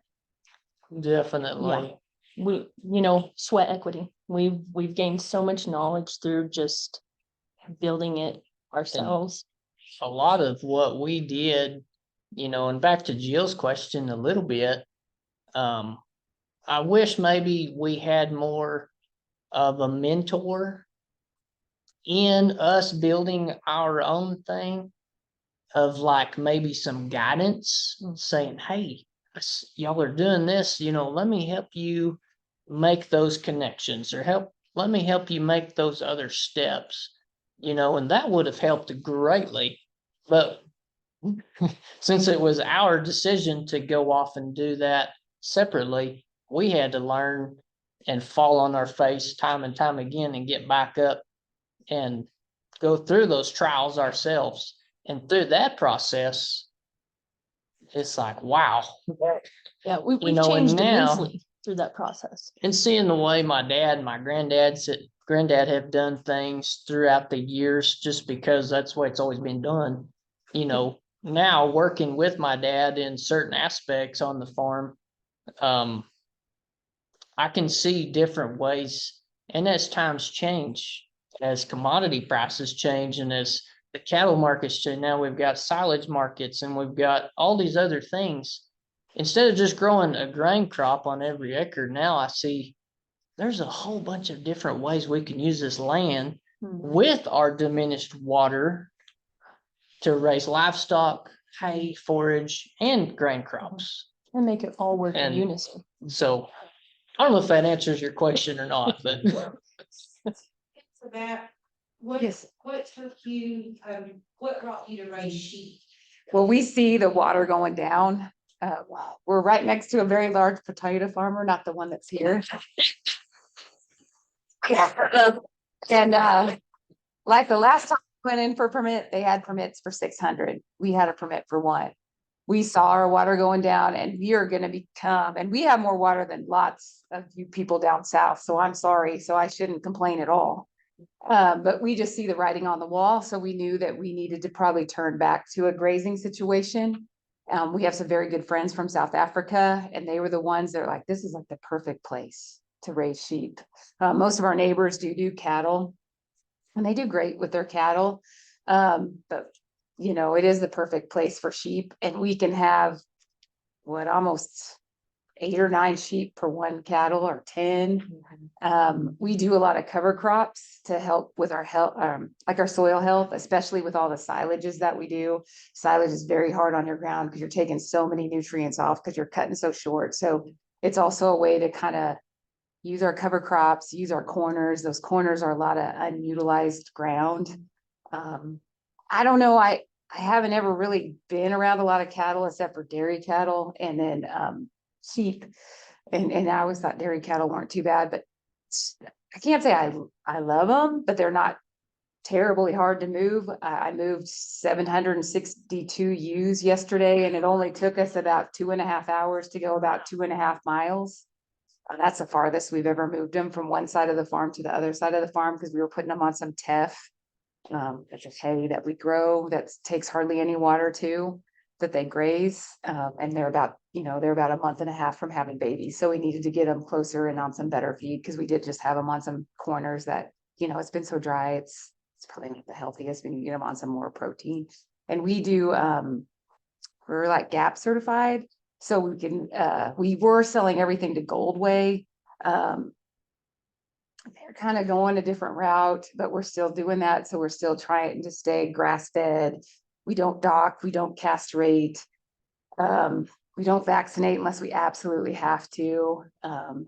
So in a way it's easier, in a way it's not easy. I mean, I don't, I can't say. We've only really been doing it for about 4 years. We started out with 30 and then it just kept growing, just to get yeah. Versus cattle, all the young farmers, they tend to be pretty interested in that. One, I grew up with sheep in 4-H and sheep looking for a place to die. And so how do you deal with predators? We have dogs. Okay. We have 6 dogs and we have some with the rams and the ones that are gonna go to sale. And then we have some with the ewes. We really haven't had a lot of problems with predators. I would say, this is gonna sound bad. Our biggest predator is probably our neighbor stealing them. So, I don't know. Why do they steal your sheep? They're internationals and that's what they like to eat. So, what'd you say? I mean, there's nothing to pretend to do. I mean, everybody gets robbed. Yeah, It's besides just, sitting out there and watching. I mean, so. So it's like for cattle stealing, we've got the, Yeah, that's a big deal. So is there not an association? I don't know. It's not, I think they're just grabbing little lambs here and there sometimes. I mean, lambs are a lot cheaper than cattle. I mean, that's, there's still money, but in the scheme of things, I don't know. Markets, we don't exactly have a sheep auction around here that I know of. Yeah, we sometimes take them up to 8 hours to sell them. So that, isn't the best. Sometimes we meet with another guy and then he fills up a truck. They're a little bit south of Lubbock. And then we can do bigger groups together. So we kind of are in a little bit of network. And then we're friends with that South African guy, Nick Voss he's just outside of Hugoton. And he's kind of on the same, there's kind of a couple of us. Most of them are to the south, I won't lie, to Lubbock. And then there's really just us and the Vosses up here. And we're bigger than the Vosses, but they're more into the registered.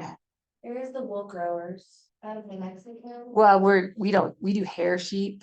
Well, Yeah. So Roswell has the largest, I don't know if you're familiar with that, but they process, they're the largest, I don't know if it's in the nation or in this other region for hair. Like they have the largest processing plant. So I don't know if that might help you. Well, hair sheep taste different than wool sheep because they don't have the lanolin and stuff. It kind of changes the taste. And then all of our stuff has to be grass fed or, on cover. So we don't do corn and that makes it different too. And I won't lie, I prefer corn fed beef. I actually prefer corn fed sheep. Like we did do a couple show lambs one time and I actually liked them a little better. But grass fed is the thing. Ethnic, you have lots of, we live in a place where there's lots of internationals. Internationals, lamb and goats is what they eat. They love the tail. That's why we don't cut the tail off. That I don't know that Dorper tails are worth like $25 because they're real scrawny. I don't know if you've ever seen them, but they say like when you listen to a butcher, when you dock that tail, that's $25. So, if you have 1,000 head of sheep and you're cutting off that tail, that's a lot of money that you're not taking. And different sex like different things, like, I don't know a whole lot about the international market because we pretty much just sell to them, but randomly, like UPS driver is a Muslim guy from this group, and he'll stop and he'll say, you know, I only want a ram that is over 3 years old. And because that's what they like. And most people will be like, you don't want an old male.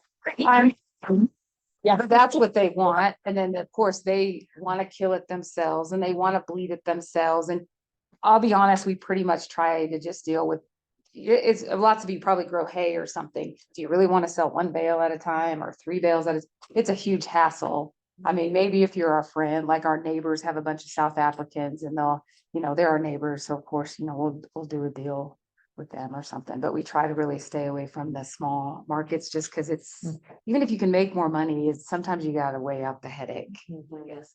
Maybe that's crappy of me, but it's how it's going. So yours are more meat. Yes, we don't have, we have hair sheep. So, I mean, they do get like wool and wool caps to like help keep them warm and help keep them cool, but you know, not very, I mean, they're hair sheep, so. Do you see market swings in the sheep production like you would in cattle? You do, but since we're with that group, we get paid a little bit of a premium too. So it hasn't been a huge, and we haven't been at it for very long, I'll be honest. So, and if anything, our market here in the States is kind of going up because of all the internationals that have been coming in, you know, from the South and, you know, from that side of the world too. And that's their preferred meat. So. How many employees y'all have? So I know. We have well, no, we do it ourselves.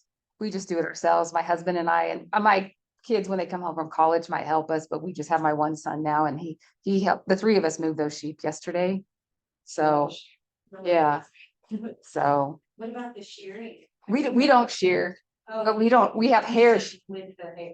No, their hair, they don't have wool. And the wool, I mean, I don't know a lot about the wool market, so I can't say a lot, but supposedly the wool market is just terrible. I mean, I don't know because I don't do that, but I went to a lamb and goat conference and it's for most people, I don't think it's worth it. But most people, you know, if you already have 1,000 head of like black Suffolks and they have beautiful wool, I mean, you're not going to go ahead and change overnight. But I think more and more people are, you know, changing to hair sheep just because it's a little labor less intensive, I think, because you're not shearing them.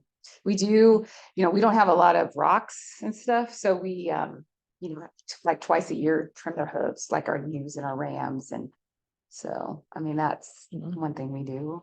And we do cut horns sometimes when they get them, especially if they're turning in and they, you know, hurt them because they will. Not cash. Create a problem.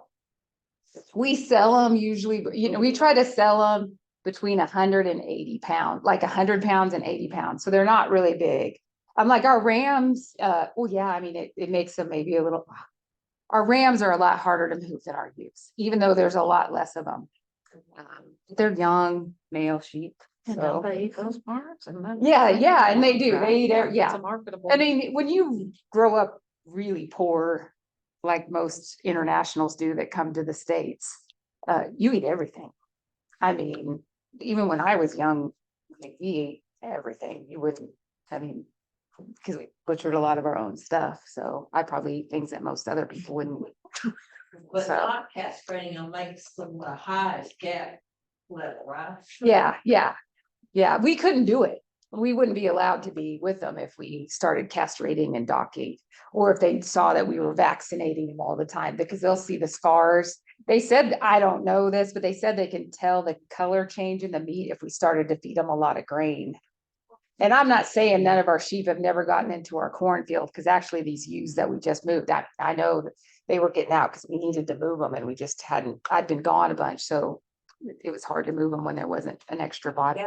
It just depends. It just depends. So, but I mean, it just depends. I think you can do it with cattle too. So. What type of fencing do you have? We use, it's rollable. It's it's pretty easy to move. Your arms do get tired though, I will say that, from rolling it. And so we just use this, it's like a string, but it shocks them. It's really nice.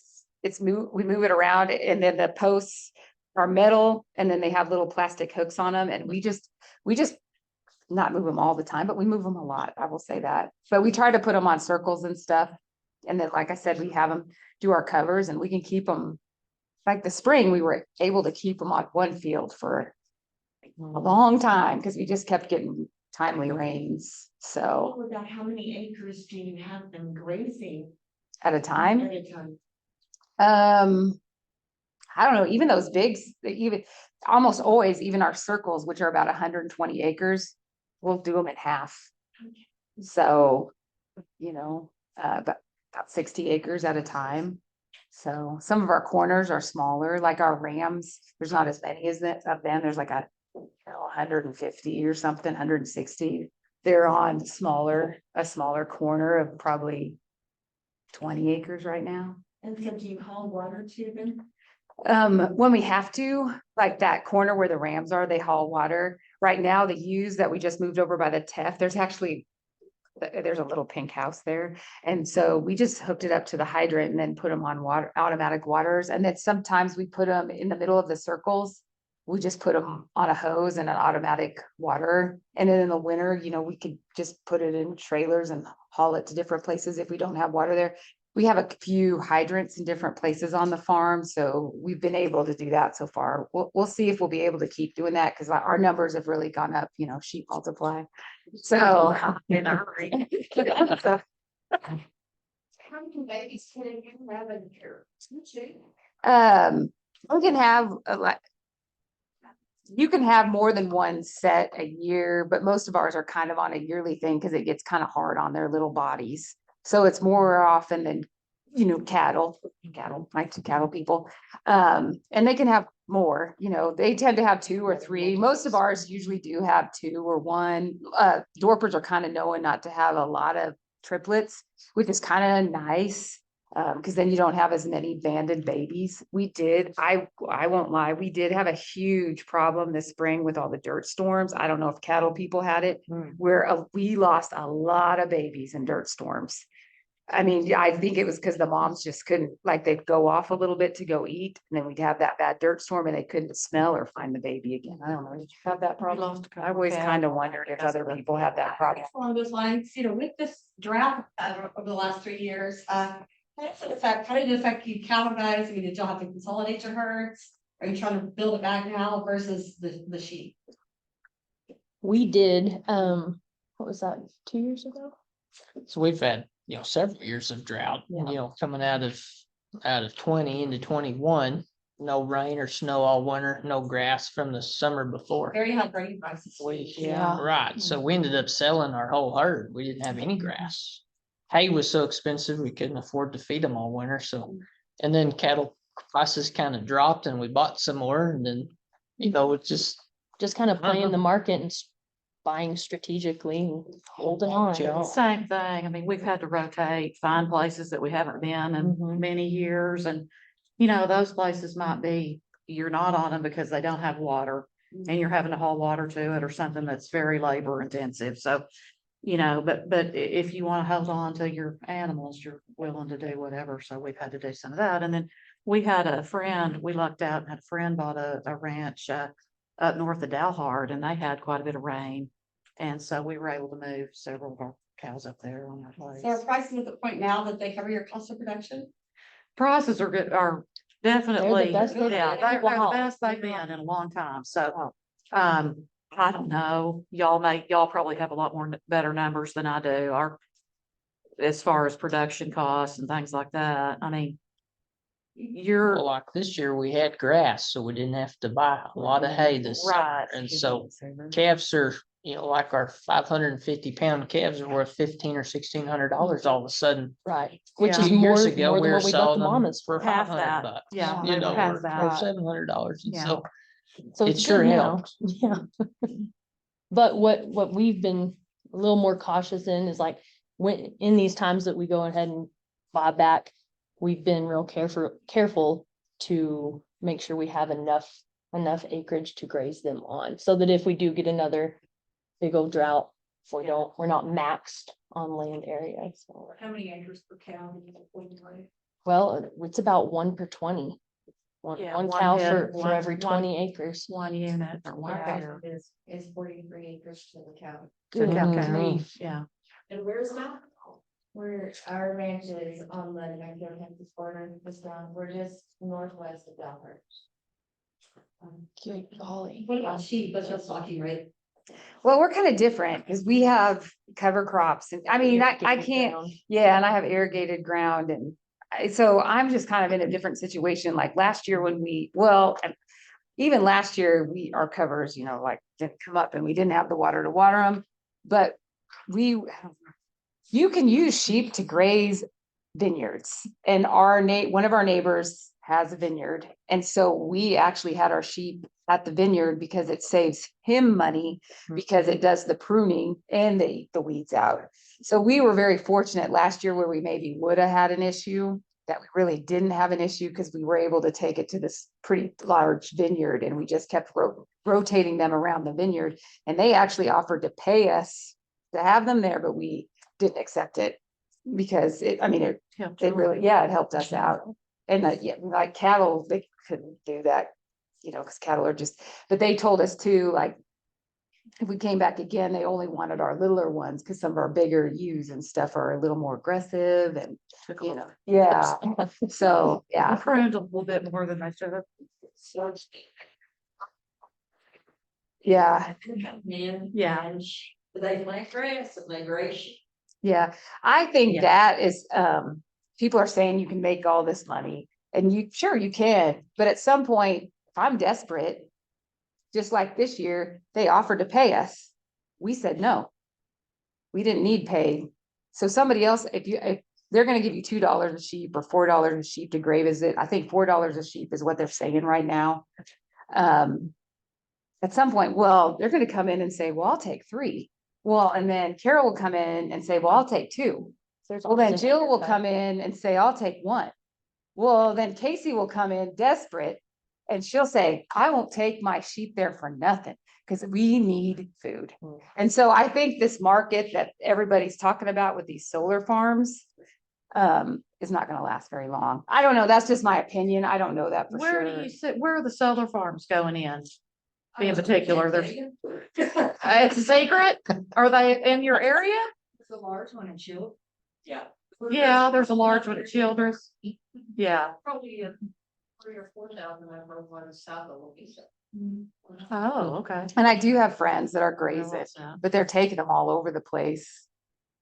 The bad thing about some of those solar farms too is I'm from the Midwest and I have some cousins that still farm and wonderful farm ground. I mean, wonderful. They put a huge solar farm there. I don't understand why they're not putting solar farms here.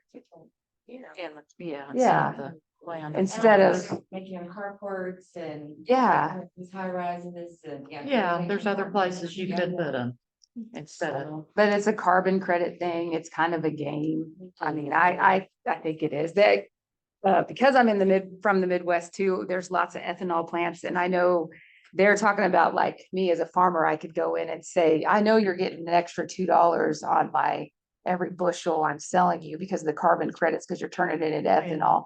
I mean, there's always some kind of game you can play with this carbon credit thing. But it's hard to follow. So. I have a question, Whitney. A minute ago, you said you strategically bought your cattle back. So does that imply that you have a business plan? Or maybe I should ask it a different way. How many of you guys have a business plan? Like a full-on business? Like on paper in our head. It's fluid because everything is so volatile, and so a lot of times in the winter, that's our time where we just take to honestly regroup, pray a lot, and make a tentative plan of what we expect the year to look like. Now, did that happen? Absolutely not, because nobody predicted this weather. Yeah. But strategically, we just you don't want to plan for a drought, but with how things are going. So, we, instead of buying the max amount of cattle that the land that we have access to can hold, we cut it in maybe a fourth. So that if we end up down the road like this in another drought, we still have grass access of our own and we don't have to be in a desperate situation to sell them all off again. You make So- those decisions as you have Yeah. to, Right. as you decide whether that, we're gonna have more grass than you thought or less grass. Right. So even though you might plan that for later, you just have to plan it. You have to do it at the time. It's Right. whatever works. Because it is, it's so fluid, it just Yes, changes. exactly. Sometimes that business plan that we create, Goes out or the a window. cash flow, Yeah. we sit down and say, all right, this land can produce this amount. And sometimes due to weather or other factors, it makes decisions for us, Yeah. whether we like them or not. Yeah. And you But just have that's to where, adjust. we're really focused in on what the NRCS can offer, Mhm. like on our grassland. There's also insurance policies Mhm. you can put on grassland or, of course, farmland. Well, And there's government programs that we're part of Right. that help either buy hay when we need hay, when there's a drought, to try to hang on to cattle or something. well, and specifically this room, being a woman, you're a minority. And so qualifying for these programs, you have a better chance. And so that's why a lot of our cow stuff operates through my name, because you have certain doors that are easier opened to these programs. Yeah. So How did you guys kind of find those groups and those like loans and stuff through the FSA and this, word of mouth, first of all, through just our community, because over the years, we just built relationships in people in multiple areas. And so a lot of it's word through mouth, or word of mouth of, hey, don't know if you've heard of this program's here, or our insurance people that we run a lot of our business, our cattle insurance through. They're like, this is an option. This is what it just came out with. And then, now A good group of producers that we're friends with, and people that, and older people too, that are producers that have really started to mentor us, raising cattle and stuff, and hey, you need to get to the NRCS and sign up for this program and get $17 an acre. I mean, it's Yeah. free money from the government. Right, it's there. You just anyways. will sign up for it. But I mean, I think, FSA office, you can call them and you Yeah, can just say go what. right, and they'll That's tell you right. the programs. And FSA and NRCS will be here next week. Oh, good. Yeah. They do. They do. And they'll tell you about all. Mhm, yeah. Participated in each program. We Um, have I on have. Yeah. farmland. On farm. Yes, ma'am. Yeah. So, But another thing, to answer a question a minute ago, is are the markets, or are we able to be profitable? And some of the other ways, pointing out, like raising sheep on your land to be more efficient with the land and water that you have, or like the Martins are doing, they're keeping bulls and selling bulls at a premium, or registering, they're getting a registered herd. So every pound of beef or every head that you're selling is worth more than just a commercial. Exactly. And that's what it takes nowadays, is to be diversified. and strategic about everything that you're selling. Try to get as much as you can for it, because profits are Slam. slim There's sometimes. So But to go back to your question, we have gained so much just through community, the relationships Mhm. built, and it has come into benefit our business in every single aspect. I mean, because with the custom harvesting, we used to travel over state lines, and we would end up getting jobs over in this state while we're here because of those relationships. What do you see as your biggest opportunities for all three of you?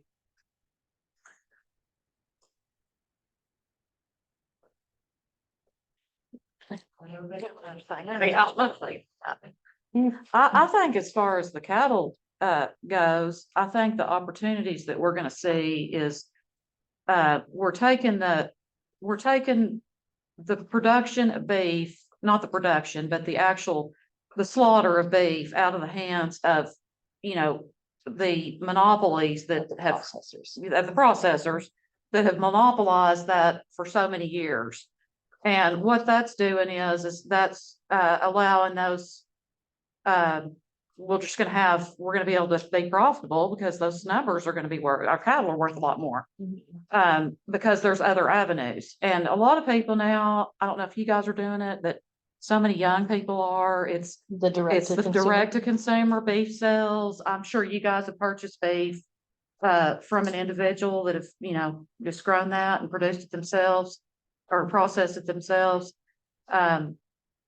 All of these little things have added up to kind of take the stronghold off of the cattle market, I think. So I think that it's gonna be hard to rope that back in and get the lid back on it. It's kind of done. So I think that our opportunities are just gonna be tremendous from here on out. And the higher quality of cattle that we raise, the more premium you're gonna get for that product. So you just well raise a good one. It costs just as much to run a good one as it does a poor one. That's right. Yeah. So Exactly right. anyway, Laverne, I'll let you. I think we're gonna probably keep doing the sheep and we're just gonna keep doing more and more forages because they're really, because of the dairies and stuff, they're more profitable. They take less water, pretty easy to raise. I mean, we got Carla here. She can answer all kinds of questions. She's at the research side, but, so our farm's changing too. We were primarily corn and wheat until just recently, and now we're primarily forages. So, but those dairies, they're desperate. I mean, last year, KB approached me and asked if we wanted to sell our weeds in our corners. We didn't, Really? because I don't want my corners to blow. But, yeah, I mean, we live in a place where we have lots of opportunities. It maybe doesn't always feel like it, but Can you we send do. those weed people over to my I place? will. I I've will. got We got some more. I've got a few weeds coming. Carla, what are we gonna do about that? Well, I'm afraid it's getting to be, so it'd be interesting. There are organic herbicides, so. it's Yeah. A lot more expensive. So I think for us in terms of, what'd you say, what is our biggest opportunity going forward? So for me personally, I look at it at a different angle than just monetary value. For me, maybe for us, it's the way we're raising our children, in hopes that we can continue this family legacy and that there is something for the next generation, in utilizing every acre and making it the most profitable it can be in strategic ways, so that if any of our children want to come in, we are diversified enough that's available to them. Like, that's my goal. For me, that's my biggest opportunity, is to pass it on to our next generation. Otherwise, it's a lot of work not to. So I don't know what you think about that. Yeah, ditto to that, but it's, in the end, that's what we're working for, right? I mean, we can do all this till we're 80 years old, but then what do we have? We work for ourselves, and to have that opportunity, we have young boys and a young daughter that love animals and love what we do. They think it's more we created a lifestyle for our family instead of just mom and dad work jobs, we all do it together. And so it's really neat to be a part of, but the opportunities is being diversified. I think, just like we've all kind of talked about, it used to, our great granddads could farm a section of land and make a living, and we can't do that anymore. Can't even hardly pays for itself, much less any living expenses. And so, people have mentioned having jobs in town, buying tire shops, different things. It takes all the eggs in the basket to make the basket full, because not one thing works anymore, really, unless you have paid for land that somebody has passed down to you. But to try to do this as a young family, it's hard. But being diversified and having community and people that are looking out for you to say, hey, if you don't know about this, let me help you with this. Or, like we said before, finding people that have the same interests or the same business that may have different unique talents or things that may benefit you both in one way or another. Working together, just sometimes that's what makes it work. So I guess the biggest opportunity is community, I think.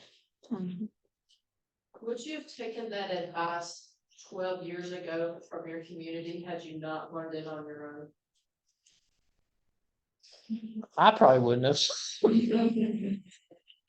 Yeah, I think sometimes when you're young, you're a little stubborn. But with a lot of families and the ones that come straight out of college, y'all are very optimistic and Gung ho. want to change everything. Yeah, And then the older generation wants to change nothing. you gotta have that common ground. Ground and the ones that can communicate and do a little bit of both, well, a lot better than if you go all one way or all the other. Right. So, That's exactly right. all right, any other questions? Great, thank you guys.